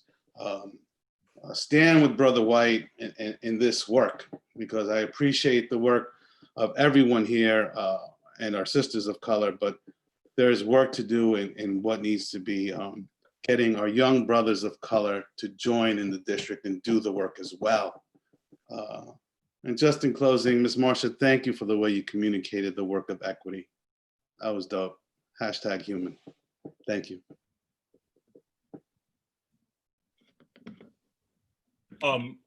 I just, like everybody, the work you guys have done is really impressive, and you've brought us to this point, but it's important to remember that I appreciate the commitment the committee's making to keep holding our feet to the fire and to move this forward, so we don't get stuck on just coming up with what we need to do, but actually implementing it. And it's going to be a lot of work, and it's going to be uncomfortable. And I think this is our opportunity to get it done. And I hope the community as a whole joins in and participates, because it is uncomfortable, and it should be, because it's uncomfortable for part of our community to be the way we are now. And that it can't be. And so I think we have a real need to strike while the iron's hot and get as much done as we can, as fast as we can, because we can't wait anymore. Hi, this is Rob. I'd like to thank the DET as well, and to sort of build on Sam's point. I'm wondering if they have some recommendations on how we engage the community in the discussions that you're talking about having, recognizing how important it is to get the message out and engage people, and just wondering whether there are different ways than what we've typically done to get the community and get the full diversity of our community in the same place, talking about these issues hearing stories, well, there might be some interesting things to do to really start a very positive conversation. So not asking for an answer now, but just wondering, as we think about, I see you have it for October, how do we go about that to really get those great conversations?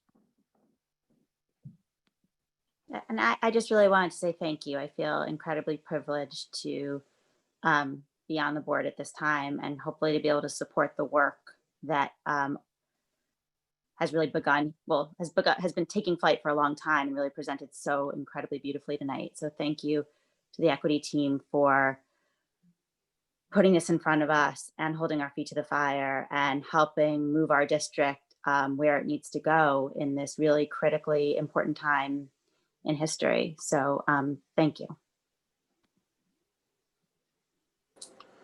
Yeah, and quickly, I'll echo a lot of the comments that were already made. Once again, thank you to each individual member of the DET. Special thanks once again to Gladys, as being a member of the board and wearing two hats with this great organization, this great group.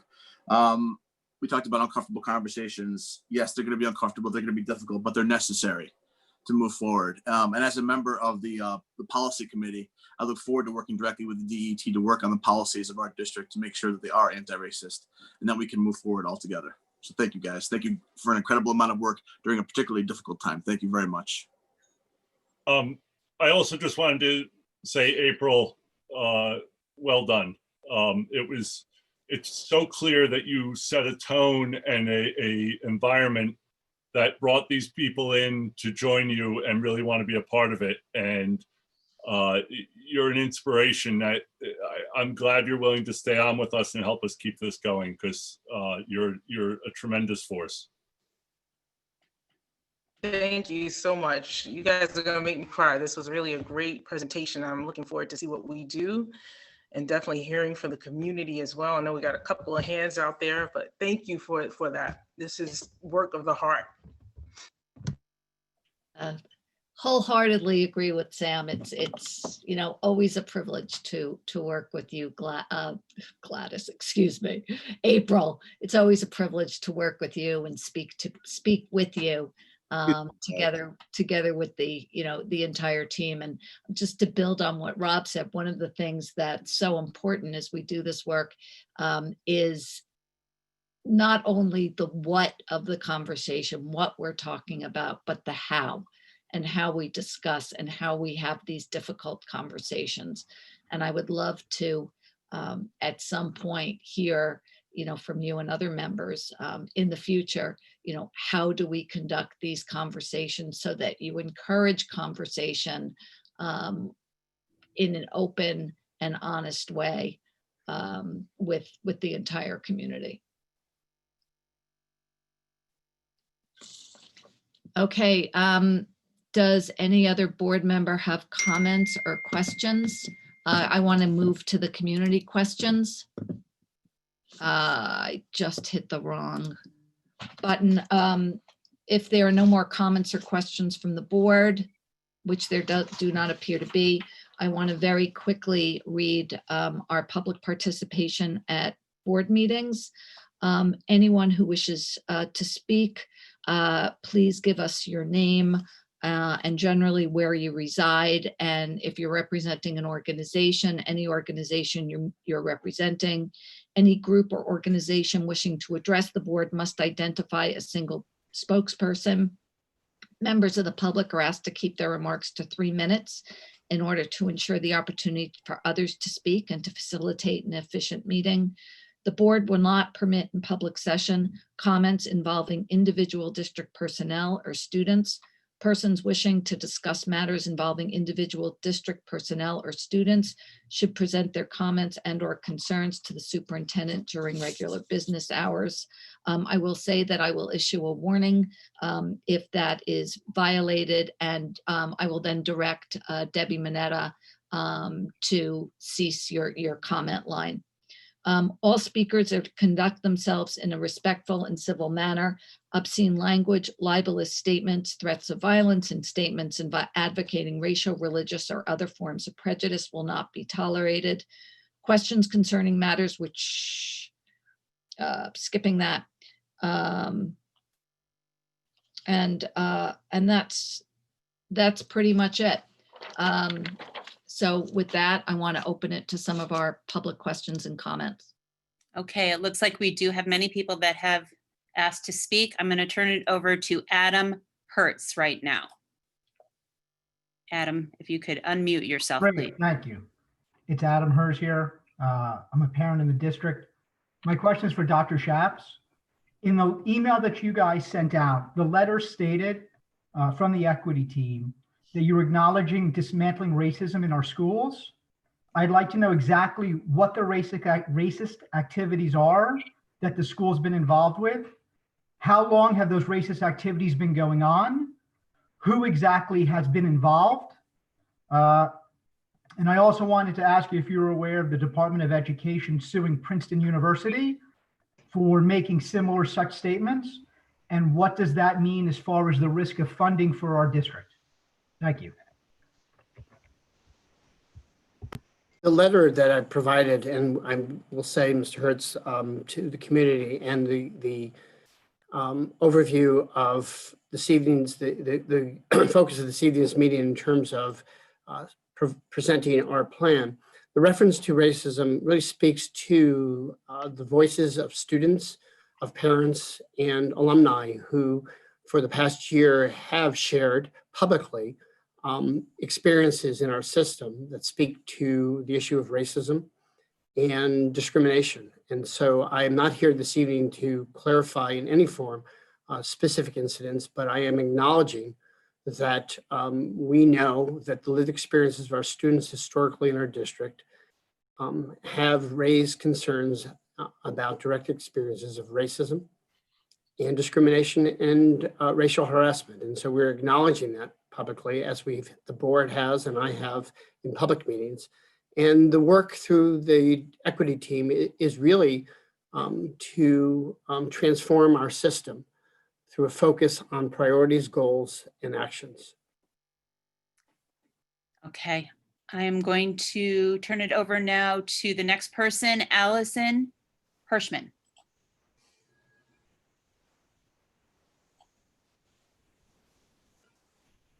Hi, guys. Can you hear me? Yes. Okay. Hi, guys. How are you? So I wanted to know, you guys said there was a panel of 40 of you guys that came together to put this project together, correct? Was there 40 of you guys? There are approximately 40 members of our district equity team, yes. That Got it. represent- So I was just curious how you guys chose those members, if any of the families, the Black families in the community that have, made allegations were consulted to maybe give some feedback or anything like that.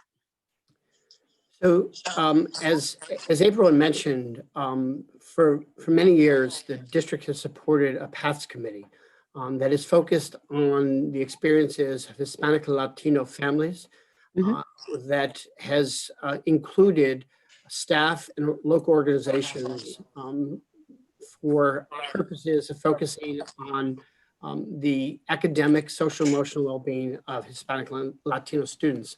Last fall, we had the opportunity to meet with this large group and discuss the possibility of shifting our focus and expanding to become, in some ways, transforming to become a district equity team.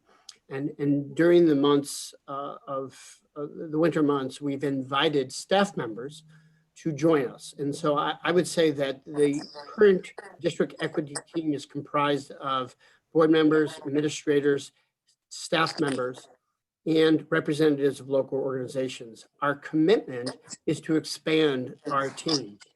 As I mentioned earlier, we are looking to have students join. We have students who shared their why this evening, who represent the Multicultural Union. And we look to engage parents and municipal leaders as becoming partners on our team to actually expand the organization. That's great. I was hoping there'd be students involved. Thank you so much. Thank you, Allison. Now I'm going to turn it over to Margot Zaitoun, who has a question. Yes, hi. I am a graduate of the class of 2018 from Mamaroneck High School.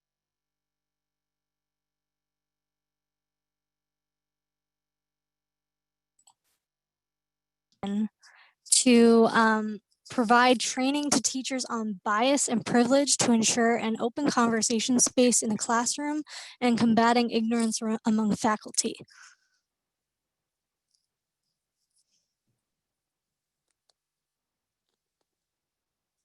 Should I go to the next question?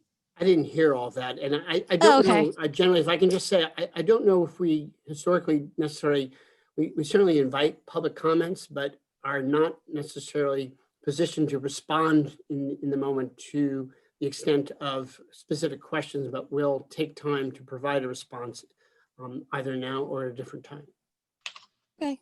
Well, I was just wondering if the equity team specifically has made any plans to provide training to teachers on bias and privilege, or if there were some books on the slideshow from earlier. So I was also wondering what that will look like in regards to changing the curriculum and including more diversity conversation and equity conversation. Will it be on the summer reading lists? What grade will those things start at?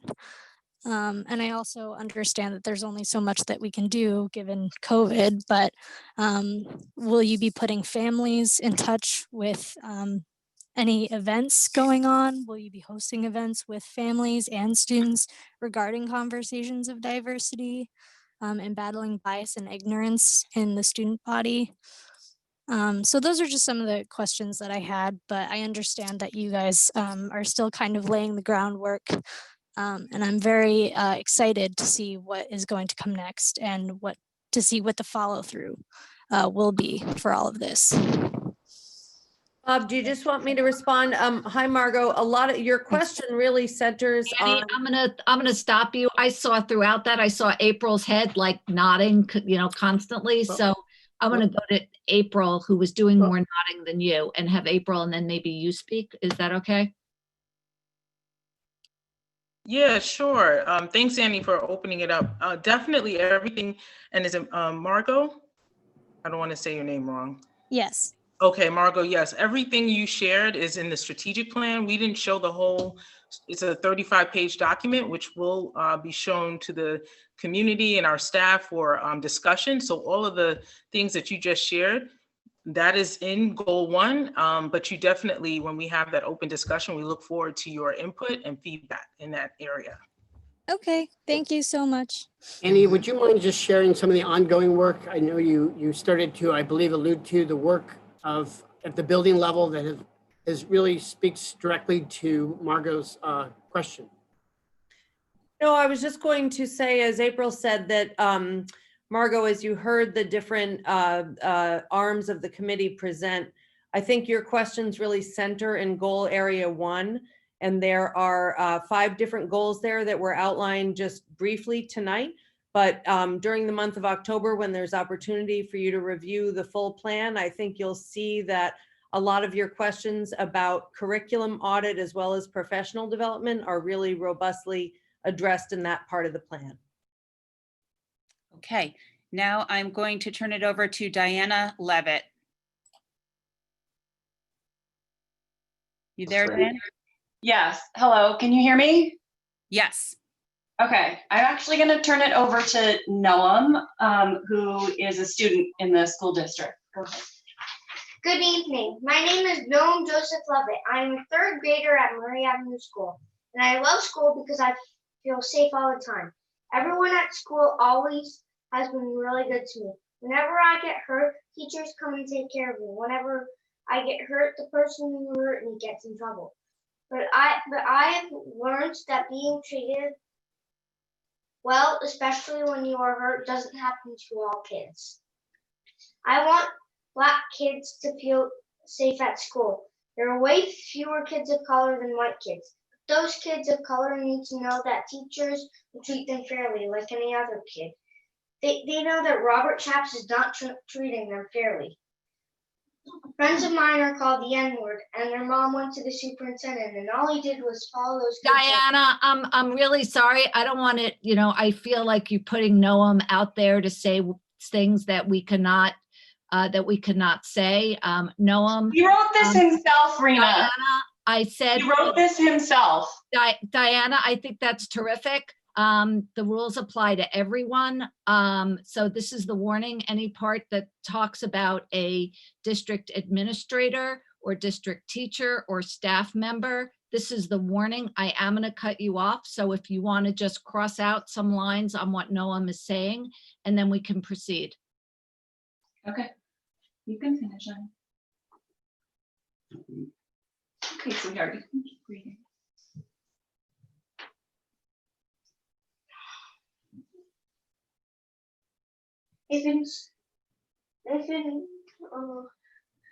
Noam, you're doing great. We just have some rules that we really have to follow, but you're doing terrifically. I've heard that Black families are told not to move here because it is not safe. I already know that one family has moved to keep their children safe. Schools are supposed to give kids education and to make friends. But if Black families don't feel safe, then I and other white kids won't have a chance to make friends with kids of color. A big part about education is learning how to make friends with people who are different.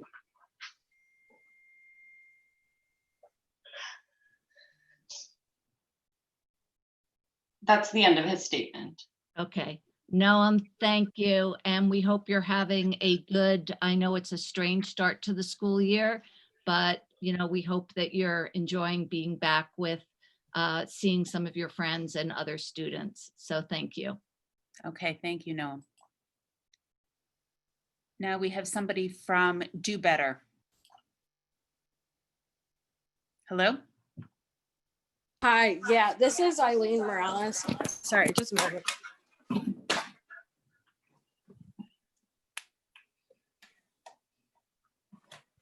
All right, so I had a few questions actually. First, while addressing the equity of outcomes is an important step, what specific provisions have been made to address racial bullying within the district?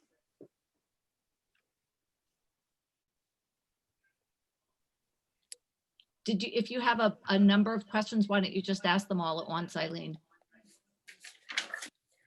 Sure, okay. Also, I've heard that there's been many Black families, again, such as Noam stated before, that have either moved away or withdrawn their children from the district. Has the district taken any steps to address the Black flight from the schools? Also, don't you believe that it would be a conflict of interest for 3 of the people who are named in the lawsuit to be on the equity task force? I think that it should also be open to community members and not just people who are either employees of the district or have relatives who are working in the district. Also, you mentioned that there were organizations that were involved with the equity team, but I just want to know what organizations were involved and how heavily they are involved. And that's all of my questions. Thanks, Eileen. Yeah, I think your question about community members being involved, I think that was answered before or addressed before. This is really, this is the first part of the work of the district equity team in terms of the presentation and the public work, but these conversations are going to continue as Dr. Schaps, April, and Annie said that there are going to be community conversations and conversations with students and with staff.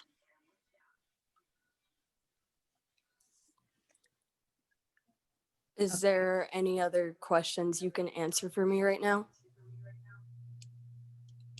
I would say that such as the conflict of interest. I would answer the question in response to questions about what organizations. Currently, a representative of the Community Counseling Center, the Community Resource Center, have been partners in this work thus far. And I think, as we've said, our goal, and Padres Unidos representatives, and our goal is to invite other local organizations, including municipal leaders and religious leaders, to participate as well. And any other organization that is committed to the work that is aligned with our plan. I'm not going to respond. I'll be more happy to sit down and talk with you at length about provisions or actions that are in place to address racial bullying. And I'll leave it at that. Okay, so we'll move on to our next speaker, and that is Sophie.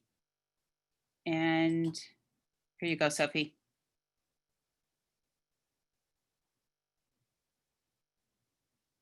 Can you unmute yourself, please? There, can you hear me? Yes. Hi there. So my name is Sophie Glass, and I graduated from Mamaroneck High School in 2005.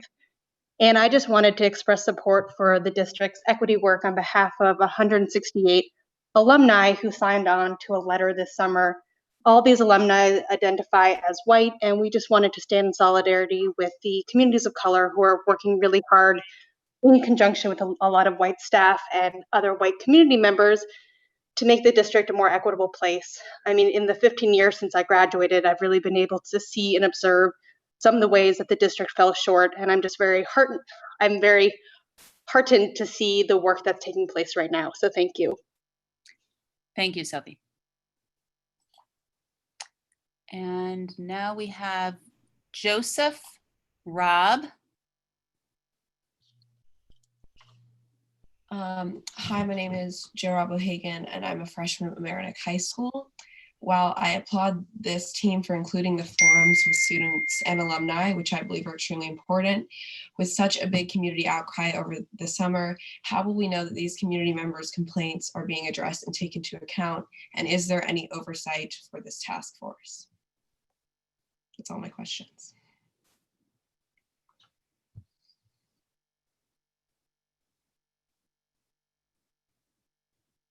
I just wanted to just answer a part of that. I know definitely the community piece, the check-ins, the community input, having students, having families participate.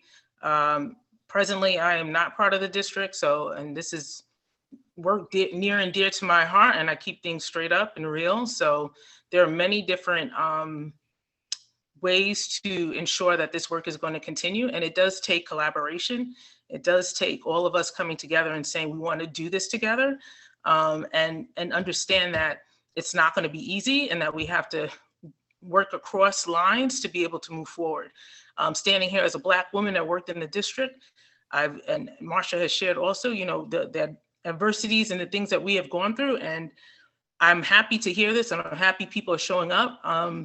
But I want you to know that we dedicated our summer to do this work, and we wanted to do it because we love the district, we love the kids, and we love what we do.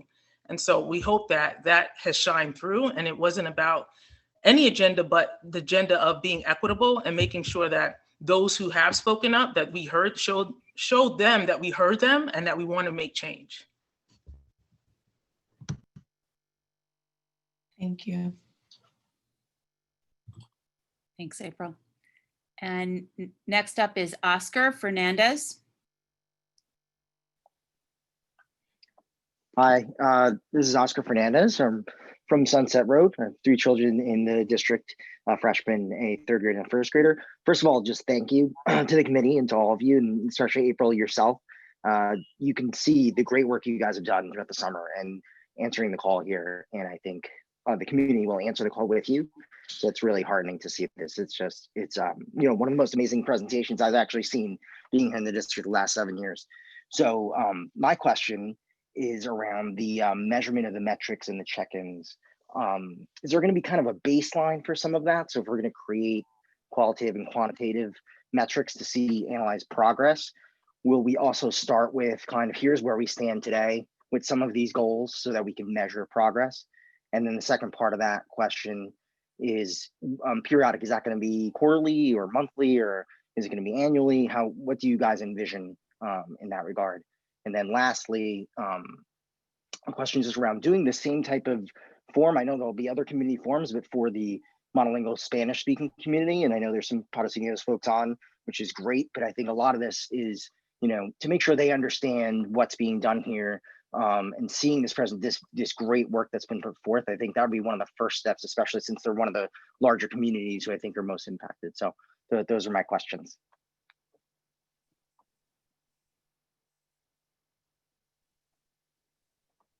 I would say that we've had preliminary conversations as to measurement and metrics. In conversation with April, we've talked about and started to focus on some baseline surveys and interviews to get a sense of where we are starting. I also want to be fair to say that we organized a very detailed work plan for each specific goal and goal attainment. And so part of our effort is to, when we begin this work in earnest, is to be pragmatic and measured in understanding what we can accomplish and to adjust our timelines specific to first year goals. But the intention in developing the goals and the work plans is to report on progress. We haven't determined yet, Oscar, frequency or in the formal ways in which we will update and communicate to the broader community. But that is part of this, our discussion as a team, but also I think it begins with really getting to work and organizing the work plan in such a way that we can see the end line for many of the deliverables in year one goals. So I don't want to commit the group per se tonight to stating one way or the other, but included in this plan are the assumptions that we will accomplish specific goals according to a calendar, and along the way revise that calendar and report progress. So we can instill a level of confidence within our community, but also confidence in ourselves as a group to engage in this work and bring more people in along the way. Okay, thanks so much, Oscar. Now we have Angela Rivera. Hey everyone, my name is Angela Rivera. I have 2 students in MAS in 1st and 4th grade. I really appreciate you guys putting together this great group and being transparent with the community at the very beginning of the group. So kudos to you on that. I just want to confirm that you will be encompassing special needs students in this equality and inclusion effort as we have the tough discussions about race and about equality. I believe we would be doing our children, a good service as a whole if we focused also on our special needs students as well, so they don't get left behind in these conversations. They may well be, one color or one race or another, and included in some of the discussions by default. But I just want to make sure that we are including them, such as any, I've worked actually in diversity and inclusion for banking for the past 6 years, and we always encompass a disability sort of lens or resource group as well in all of the things that we do, whether it's recruiting or mobilizing people internally in our organization. So I just wanted to bring that up here and check that box with you guys. Thank you.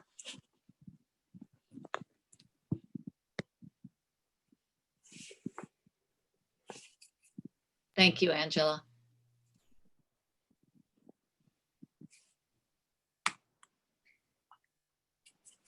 I have a couple people that have asked to speak again, but I'm gonna skip over you for now, and hopefully we'll have time a little bit later. Tina, you're ready now? Yes, hi. Thanks for taking me. In the interest of transparency, this is Tanya Thomas. I sadly had to use a fake name because I was concerned about not being called on. My question is regarding, we've heard lots of wonderful initiatives, but it all seems quite fluffy and not really addressing the issues we have in the district, which is racial bullying, which has caused a lot of Black families to have to flee the schools. So in your plan, please tell me specifically what you intend to do about racial bullying so Black families are not left with either the choice of having to flee or remain here and pay our taxes and then have to pay tuition to private schools.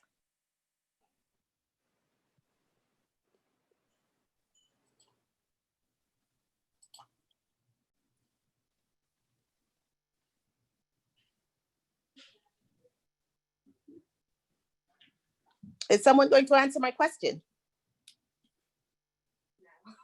Hi, Ms. Thomas. I was just looking through the plan and it's definitely addressed. It's, as we said, we only showed, and it was due to time, we did not show the whole 35-page document, but it's definitely addressed in our welcoming and affirming environment. That's priority area 1. And a lot of what will be shown, I don't know, Dr. Shaps, can you show the slide that shows the strategic plan, a snapshot of the strategic plan, so that the community is better able to see that there is more detail, that it's just not goals, but there are pieces that show the steps. It gives dates. It says who we're collaborating with. It shows the check-in date times throughout the year. There's also a portion of the plan that includes equity leaders throughout the different buildings. So there's a lot to the plan that you haven't been able to see, but we wanted to let you all know that we did work on this plan. We're going to put it out there, and we want all voices to be part of the share back, like the community forum. So everybody is welcome to share their thoughts. And if there's something that they see that isn't there, or something that they don't see there, we want your feedback so that we can include it. Yeah, but I don't know if I'm still here, but considering where the district is right now, considering that there were children camping outside for a week, considering that that there is a pending lawsuit, considering that where the district is being investigated by both the state and the federal government, all because of racial bullying, I would expect that to be much more prominent. So I would like to hear specifics, please. Thank you. Tanya, and if anybody else wants to jump in from the district equity team, feel free, but I want to emphasize that, that this is the first public presentation of this plan. I would encourage you to stay tuned and read more. I want to, value the work of the district equity team that in putting together this presentation, and more will be discussed as, we continue in a collaborative, and as April said, in a collaborative way. So thank you for your comment, Tanya. Thank you, Tanya. Now on to Tiffany Smith.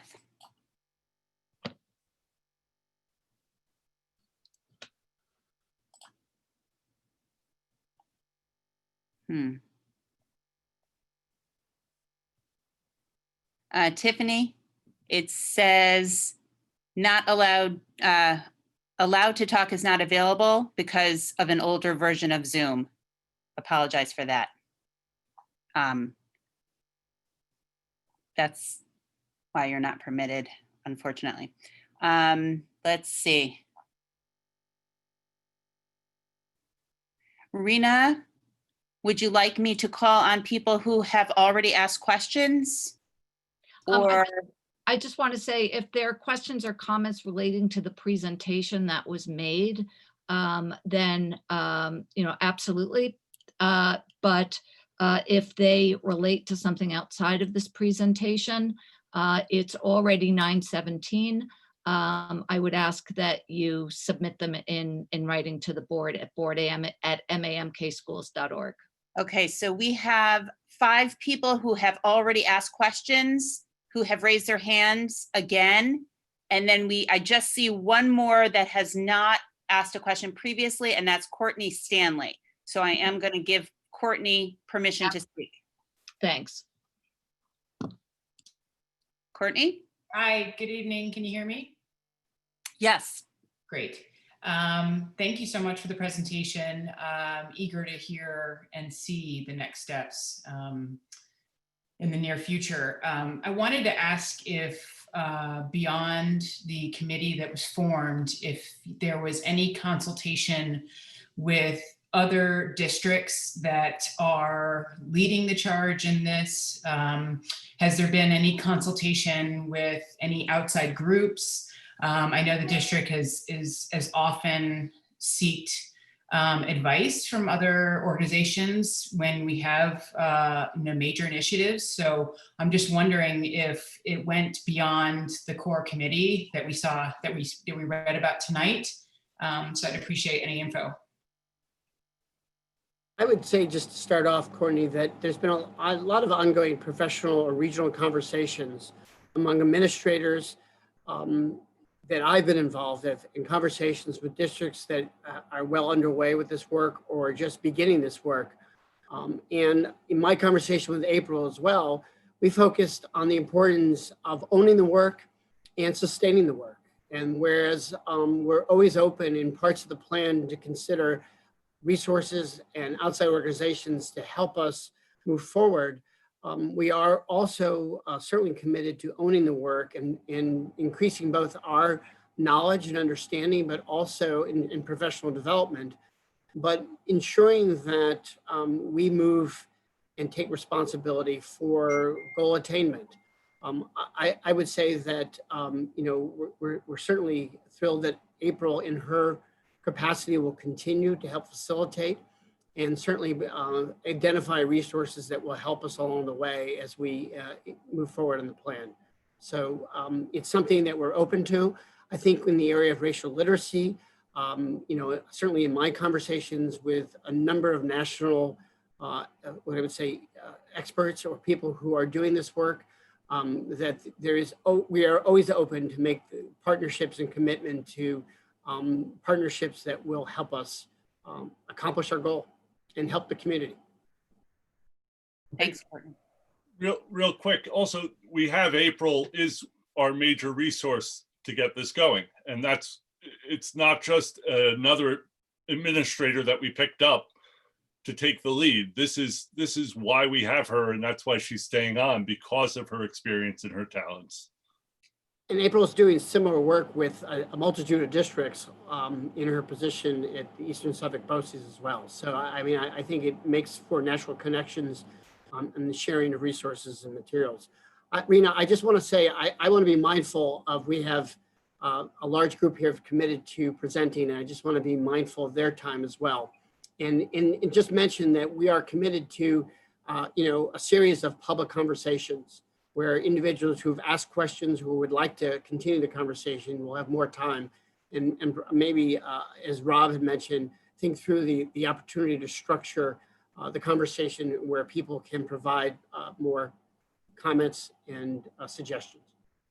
Thank you for that. And I'm looking at the battery on my computer, which is, I started at 100%, so it's down to about 13. But thank you for that, Bob. And I think I will, with that, seeing as we've said a number of times that this is the opening public meeting and there will be opportunities for conversations.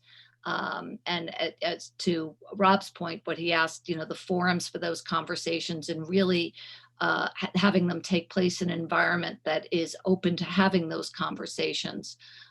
So I am going to backtrack, realizing that it's already 9:22, and a lot of you, if not most of you, have to get ready for students for tomorrow. We are going to move ahead. I would encourage those of you who had additional questions and comments to please, write the board. We distribute all of those to all of our board members together with any staff or district equity team members that you would like us to forward those to. And that's board@mamkschools.org. So I just want to thank the entire equity team again for your tireless work, for your commitment to this work and to this district, and profound gratitude. So thank you. With that, we are going to move to upcoming meetings and future business. On Tuesday, October 6th, the Board of Education study session, the school reopening update, annual goals, and recognition of staff who received tenure. Tuesday, October 20th at 7 p.m., Board of Education business meeting. Topic, capital projects update and remote learning model update. Tuesday, November 3rd, Board of Education study session. If Governor Cuomo extends his executive order 202.48, the meetings will be held remotely. If not, they will be held in the McLean Auditorium at Mamaroneck High School. With that, can I have a motion to adjourn? So moved, Sam. Second, Paul. Thank you. And thank you, Debbie, for moderating. All in favor? Thank you, All in everyone. favor. Oh, thank you, Sam. All in favor. Aye. Aye. Aye. Thank you, Good everybody. evening, everyone. Thank you, Thanks, everybody. everybody. Thank you, April, for your presentation.